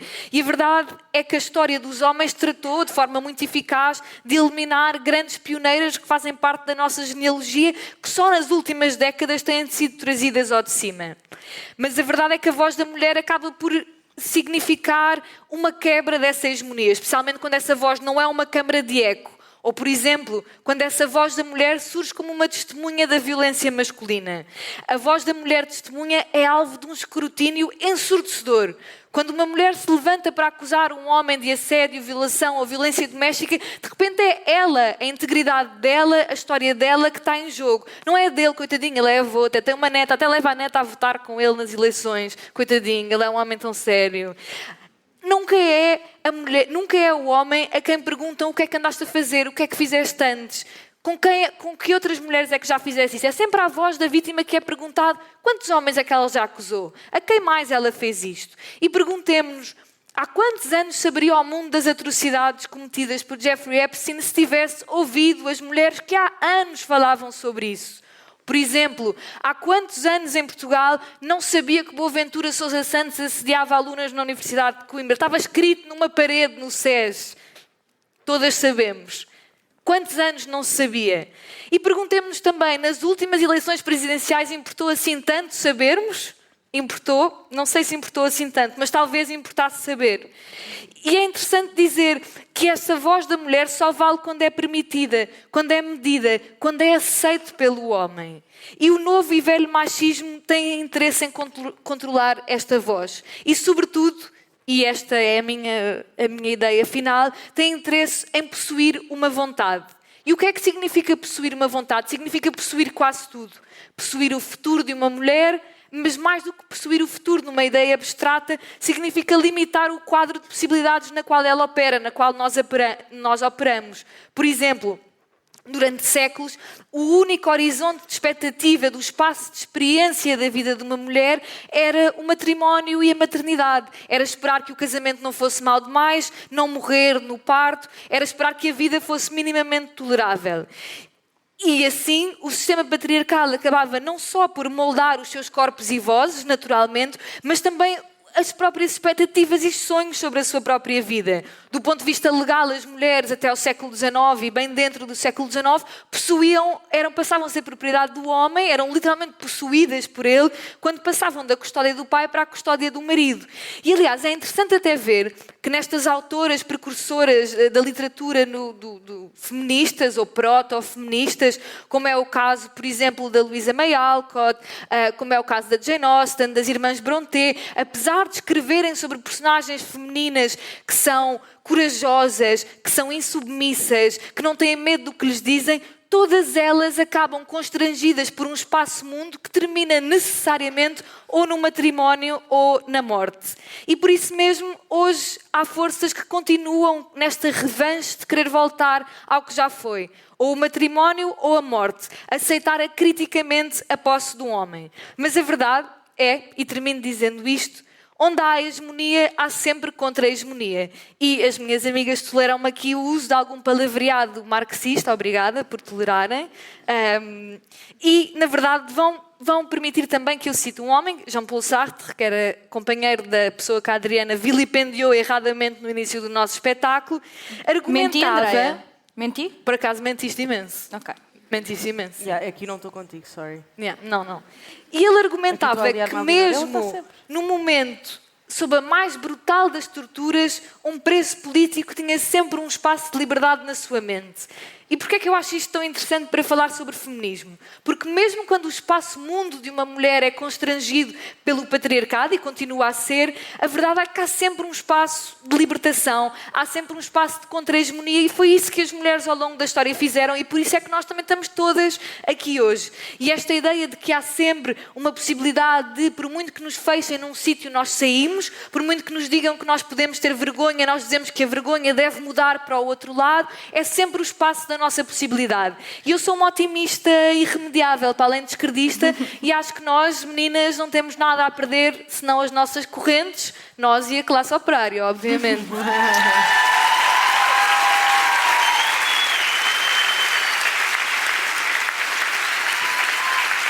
É assim. Não sou eu que faço as regras. E, como última e the last but not the least, obviamente convidada, chamamos a Bárbara Tinoco, e uma salva de palmas para ela, que dispensa grandes apresentações.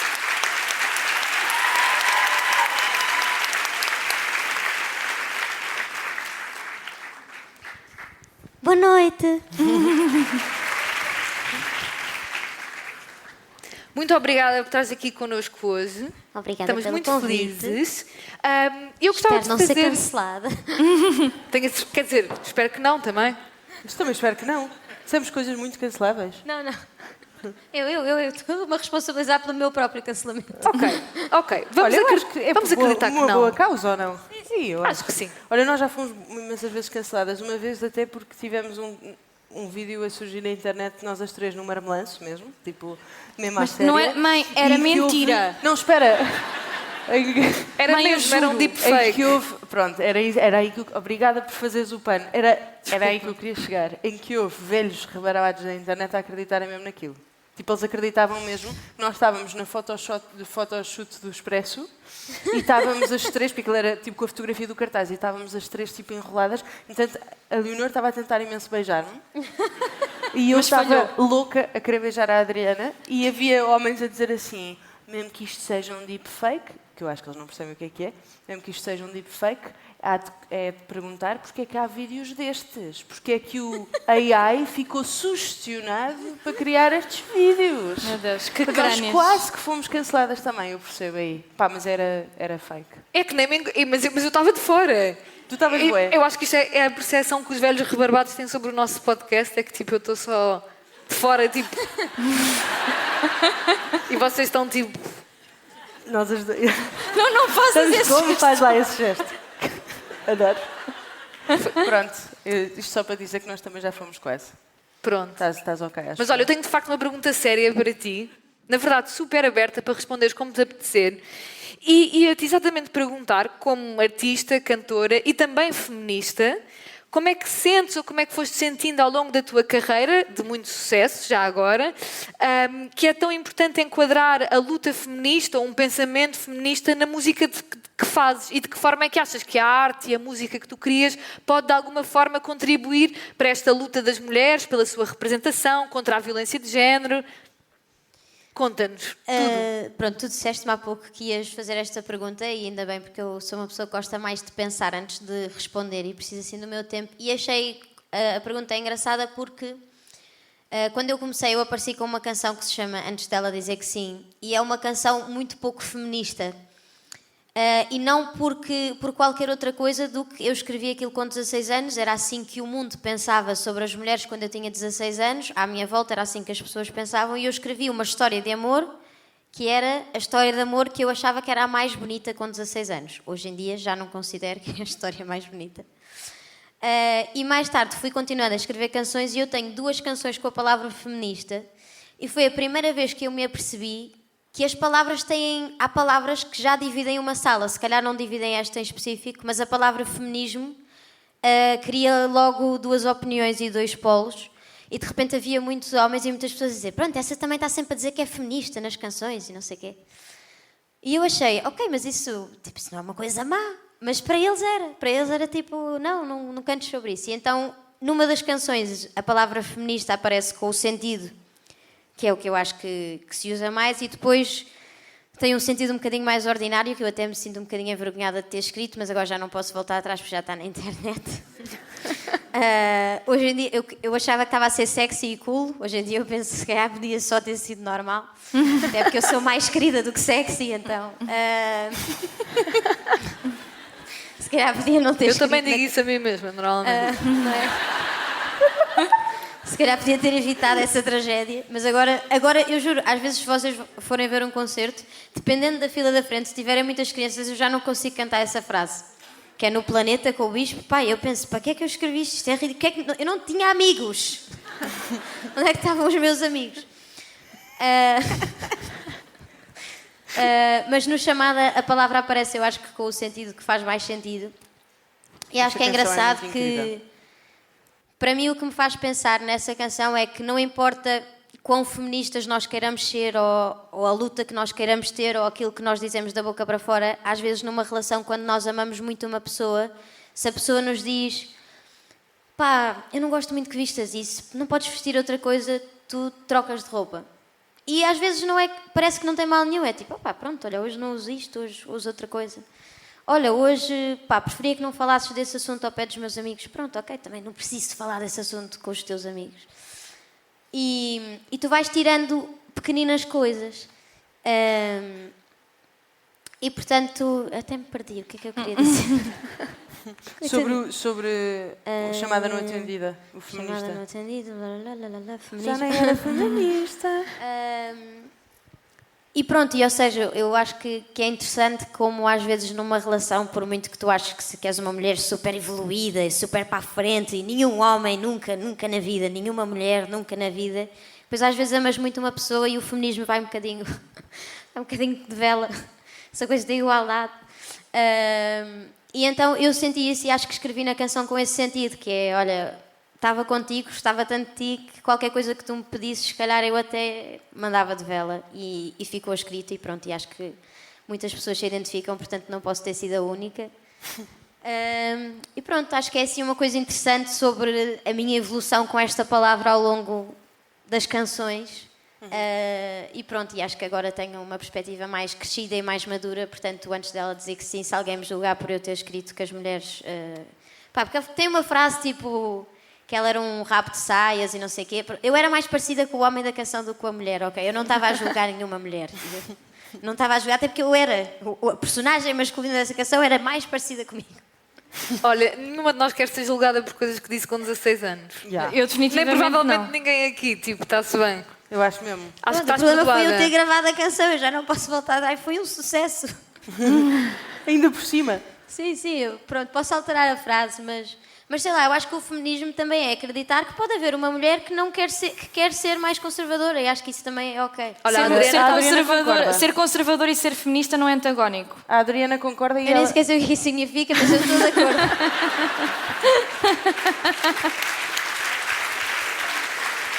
E olha, Bárbara... Mano, eu estou muito nervosa porque eu sinto que vocês são tipo adultas, a sério. E eu, apesar de já...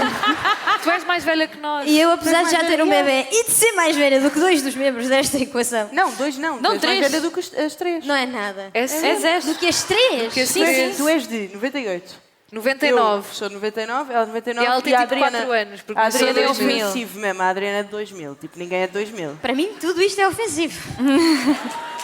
Vocês são de 2000, malta? Quem é que daqui é 2000? Vamos, Ok, camaradas. 2000 tipo para cima também já Não é que eu tenho entendo. amigos aqui que nasceram tipo 2002, 13 e já é tipo... Olha, eu ouvi a voz da Rafa.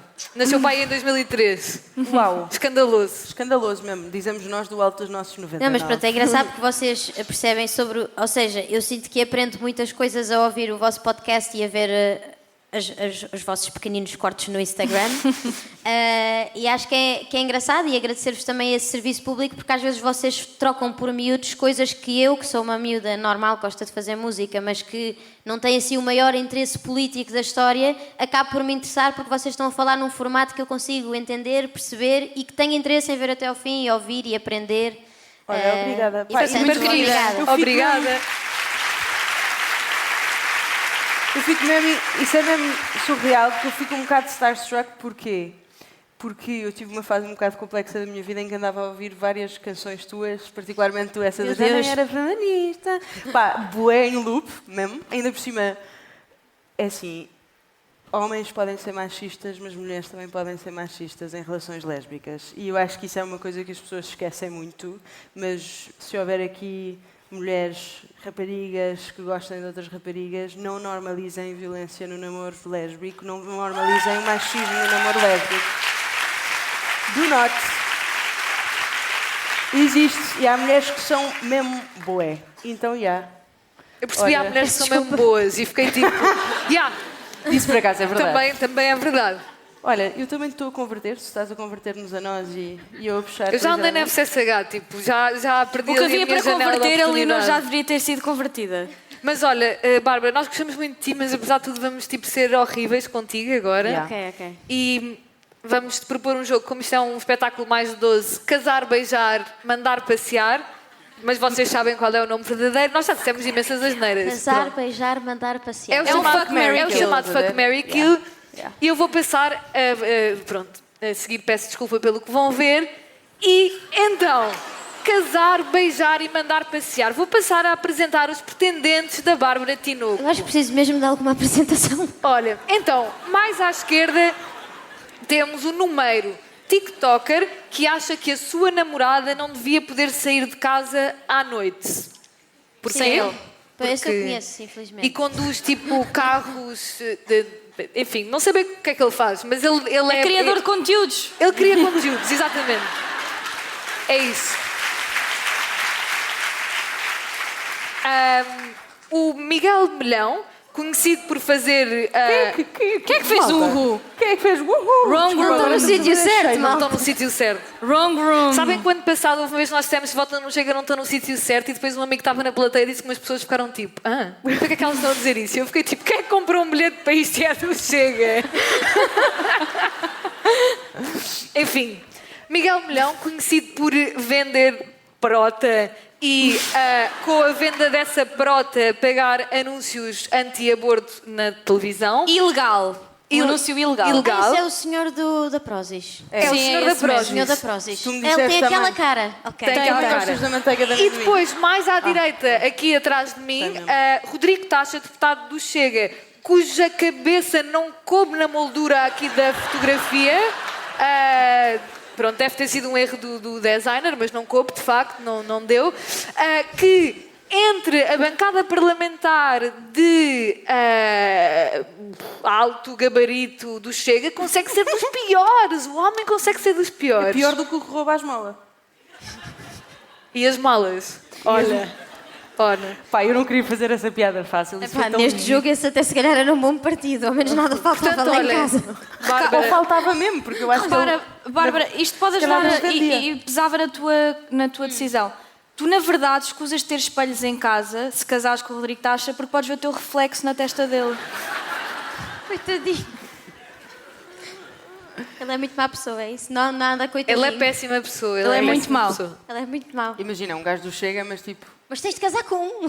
Tens de casar E com tens de beijar outro. beijar e atenção, não é um, Pá, não é um mas beijar, pronto, é bate-chapa. um dia, foi uma vez, não estava em mim. Mas tens de dar tipo um ganda beijo. Aconteceu, não sabia. Tens de dar um beijo tipo da Notebook quando a Rachel Da McAdams Notebook, corre. apaixonado. Tipo, mesmo. salta para cima do Ryan Gosling. Tinhas de fazer com um destes três senhores. Imagina, Eles estão loucos para te beijar, os eu acho, três. eu acho que o Rodrigo Tacha certeza caía que para sim. trás, estás a ver? Hã? Acho que ele caía para trás. A caía para trás. O Rodrigo Tacha. Qual é o Rodrigo? É Aquele o senhor. senhor que não cabe na É o da moldura. testa, baby. É o da de testa, tudo. Rodriguinho. Eu também não Pronto, posso filho. falar muito, pai. Coitado, vocês não podem gozar com testas grandes. É assim, não sei se já foi os piores que já tive. Pá, também tenho de ser sincera, não é? É verdade, é verdade. Não sei se foi o pior. Meu Deus. Mas casar é tipo happy... Não tens de estar family. happy. Só Não tens de estar happy, casada. só tens de estar casado. Só tens de estar casada. Não, eu venhas acho com essa que a conversa. lógica tem de ser qual é que eu gosto menos para infernizar durante o casamento. Isso é uma boa lógica. Isso é uma boa Tipo, ok, vou perspectiva. abrir. Este gajo vai casar comigo e vai sofrer 50 anos. Não te divorcias, és contra isso. Ia, tu és mesmo mártir. Muito bem. Portanto, deve ser o senhor do Chega, não é? Eu penso que eles pensam essas coisas. Ei, ok, tu casavas com o Tacha. É pá, mesmo para lhes lixar Boa. a vida, É tipo, boa. o resto da vida. Tu és a mártir, tipo mesmo... É, eu Não, ela I vai- take Só one for the também. team. Take one, yeah. Se calhar convertia-o. Agora, eu acho mesmo que não. Achas que não? Eu acho que para isso é preciso dois neurónios. Ele só tem um. Eu acho que ele tem dois, mas um deles está sempre Apesar do part-time. espaço, para ter mais. Eu espero que ele seja mesmo muito mau, que eu estou com um bocado de pena dele. Não tenhas, tu não Não, ele queres é dizer mesmo isso, bem- Bárbara, não queres. Não, eu Agora, acho quem é que vais dar um beijo apaixonado? Escolhe bem. Meu Deus, Miguel tudo Milhão. é horrível. Ou no meio. Miguel Milhão ou Numeiro? Beijo apaixonado. Pá, eu Beijo estou a dizer apaixonado isto, eu de descobri novo. no outro dia, nós fomos a Barcelos. E descobrimos que o número era de descobrimos Barcelos. que o número Vocês era sabiam de desta Barcelos. informação? Vocês sabiam que o número Eles, era... bué, tipo, nós nem achamos que Barcelos faz parte do Norte, portanto podes parar. Olha, eu acho que eles acham Olha, que alguém sim. disse what? Tens de parar de dizer coisas de geografia que não fazem sentido. Esta mulher tem uma disputa Olha, comigo. deixa a Bárbara sobre Tinoco dizer quem é que vai o beijar fundão. Não, apaixonadamente. pera, é que ela acha que o fundão não era beira baixa, baby. Não é na beira baixa. Pá, eu não consigo. É assim, eu... Eu vou parar de Fala para a discutir. mão. As cerejas do fundão... Isso não faz o fundão beira baixa, não estou a perceber o teu ponto. Não, te juro que não estou a perceber o teu ponto. Eu não vou. Ela Bárbara. acha que Coimbra não é litoral e que é interior. E é verdade. É bué para dentro. Desculpa. E vocês são do Porto. Oh, malta, vocês são do Porto. Vocês sabem que tipo, Não é por tu litoral fazeres mesmo... um sotaque falso a uma sala do Porto que eles vão concordar contigo. Porquê é que começaste a fazer um sotaque do Norte? Que eu gosto é. Desculpa, eu sou Ela péssima. foi brifada que não podia fazer duas coisas. Falar do Benfica e fazer sotaque falso do Porto. E o que é que ela fez? Adriana, tu já disseste Cona tipo 10 vezes. Está não bem, podes. mas... E falaste do Sporting. Está bem, mas pelo menos é genuíno. Olha, Bárbara, beijo apaixonado. Estas meninas não se calam com conversas de geografia que ninguém entende. É que eles são os dois péssimos. Oh, we know. Eu acho que eles pensam meio o mesmo, eles devem ser amigos ou não? Não Talvez, sei. talvez. Por acaso não tenho Nunca a se sabe. certeza. Não estou tão assim. Os maus tão não dentro. são todos amigos uns Eles dos são outros. amigos, não sei se estão chateados. São amigos. Ok. São? Então não dá para beijar os dois só para criar discórdia? Ok, é uma resposta. Só deixa beijar é uma um, se queres resposta. beijar dois, Não, beija os dois e depois eles ficam um contra o outro e o, não sei, Gosto. o mundo eclipsa e...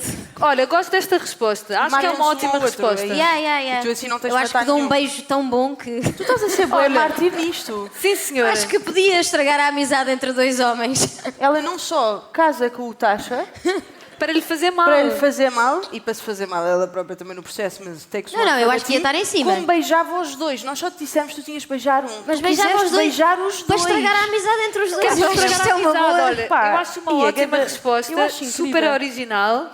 E olha, sinceramente, salva de palmas. Beijos os dois. Obrigada, Bárbara. Estou chocada. Sou um passarinho livre. E Não me muito cancelem, obrigada. Uma salva de palmas. Uma salva de palmas.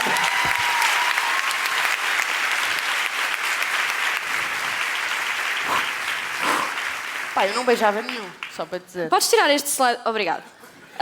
Sim, já estava Beijar demais. um quanto mais dois. Uf, a Bárbara é muito Mas corajosa. eu gostei da lógica, apesar de tudo. Achei... Não, eu achei que foi maquiavélico o suficiente. Yeah. Eu gostei. Foi mesmo incrível. Mas eu não fazia. Enfim, eu responderia como a Rita Magro, preferi morrer.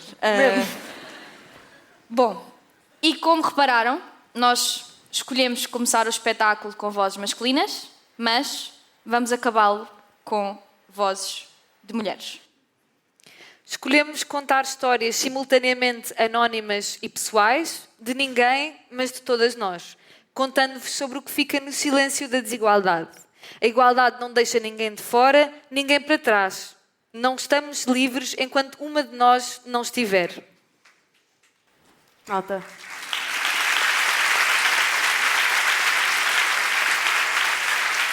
Eu preciso fazer este disclaimer. Nestas histórias, qualquer semelhança com a realidade é uma mera coincidência.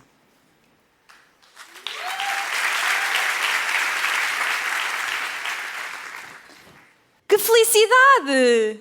Quem é que foi a máquina que arranjou um trabalho no gabinete parlamentar do partido?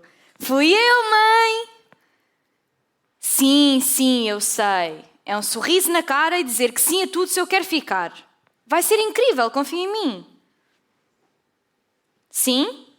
Mãe? A primeira semana? Correu lindamente. São todos tipo super simpáticos. Adorei mesmo. Mas... Bom, ele estava sempre demasiado sorridente e tocava-me demasiado e dá-me arrepios na espinha. Mas, bom, ele é de outra geração. As outras mulheres só dizem para eu não ficar até mais tarde sozinha com ele. Mãe, estás aí? Passou-se algo ontem.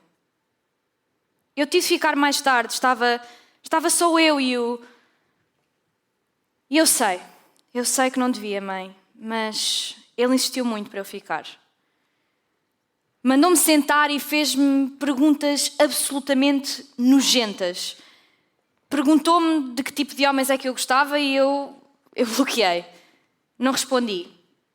Eu tremia por todo o lado e ele conseguiu ver isso. Não ficou satisfeito. Voltou a insistir. Gostas delas mais grossas ou mais compridas? Só me apetecia vomitar. Ele tem idade para ser meu avô. Tentei falar de trabalho, claro, mãe, eu sei, mas ele mudou logo de tópico para me dizer que, sim, eu tinha feito um excelente trabalho, só me faltava abrir as pernas para ele. Controlei todas as lágrimas que tinha, mãe, e saí. Olhei-me ao espelho na casa de banho, olhei para a minha blusa, olhei para as minhas calças e pensei: será que eu devia ter vestido algo diferente? O que é que eu posso ter feito para merecer isto?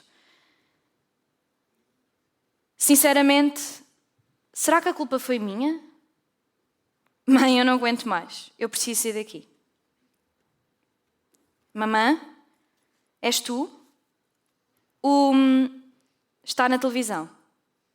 Está a chamar-me mentirosa.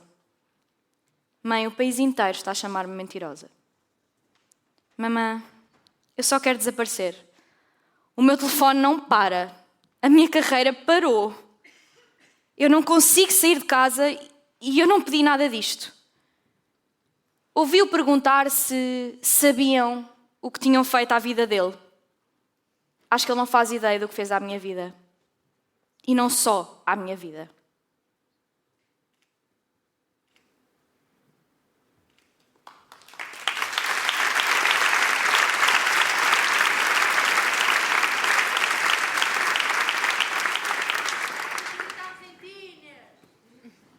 Exatamente, acreditamos sim. Ele e ela estão numa relação. No início, tudo corre bem. Ela achava que, quando um homem é de esquerda e se diz feminista, as suas ações coincidiriam com as suas crenças. Mas o início de uma relação é sempre muito rápido. Rapidamente, ele começa a gritar com ela. É inesperado. Ela não sabia. Ele insulta as suas características, insulta o seu corpo. Ora é gordo demais ou magro demais. Insulta as suas capacidades intelectuais, os seus gostos, a sua voz, as suas opiniões, a sua personalidade, demasiado estridente ou demasiado silenciosa. Insulta as pessoas de quem ela mais gosta.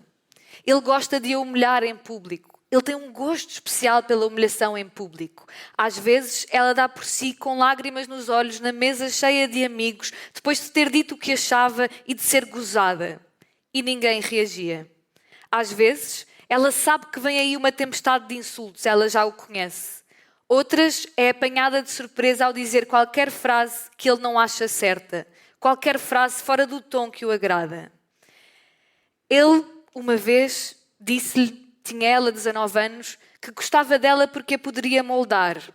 Ele queria fazer dela uma posse material, um vaso bonito para adornar a sala dele. Ela achava que isto não se fazia a uma pessoa de quem se gostava, mas não tinha a certeza. Como podia ela ter a certeza enquanto era adolescente? Ele dizia várias vezes, quando ela se queixava, que a saúde mental dela precisava de tratamento, que ela estava maluca. É verdade, eles dizem mesmo isto às vezes. Ela acabou um dia mais tarde, mais velha, por saber que aquilo não estava certo. Mas ela tinha medo dele durante muito tempo. Tinha medo da raiva, do insulto, mas também medo de não ser suficiente. Medo da culpa ser dela. Medo de ser histérica, exagerada, de causar problemas onde não existiam, de não ser fixe, de não levar as coisas tranquilamente. Mas ela um dia, com uma coragem que não sabia bem de onde e com uma das suas melhores amigas com o carro à porta, à espera que ela saísse de casa dele, arranjou um nome para tudo aquilo e foi-se embora. Percebeu que o machismo existe em todo o lado e que as proclamações masculinas de punho no ar e de gritos acesos não bastam para garantir a decência na vida privada. E assim ficou uma lembrança dolorosa para repetir às amigas mais novas e às raparigas desconhecidas que têm a felicidade de cruzar o caminho com o dele. Tu não és um vaso, não és um projeto, és uma pessoa inteira e dona de ti própria. Sou dona de mim própria agora.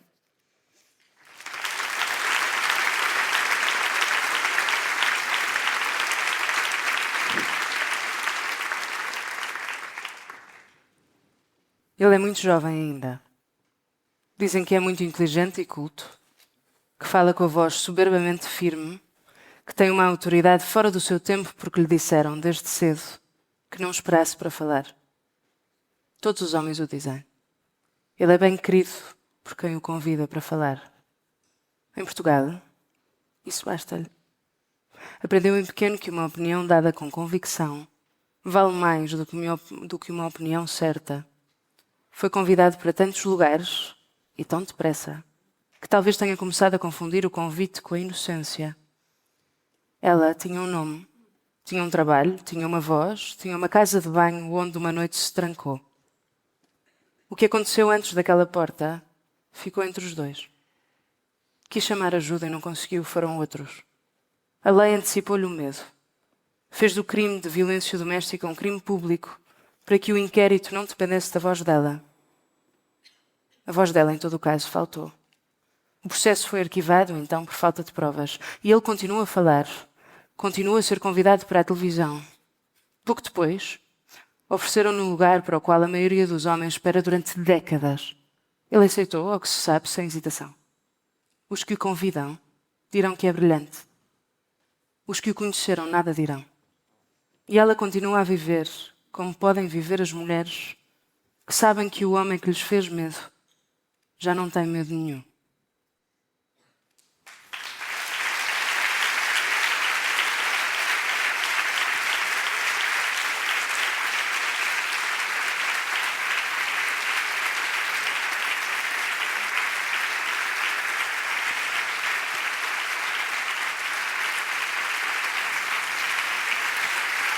E assim...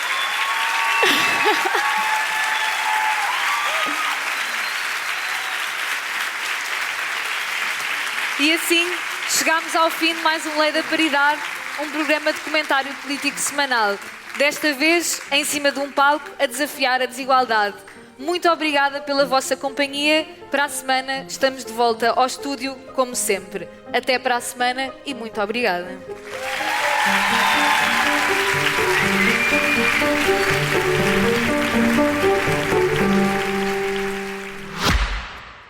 Olá, eu sou a Cátia Mateus e este é O Céu é o Limite, um podcast onde os líderes das empresas portuguesas conversam sobre o seu percurso profissional, os altos e baixos que enfrentaram ao longo do caminho, as ideias mais ousadas, mas também os erros e fracassos, sempre com uma boa dose de gargalhadas pelo caminho. Junte-se a mim nestas conversas, ouça O Céu é o Limite em expresso.pt ou na sua app de podcasts preferida e deixe-se inspirar.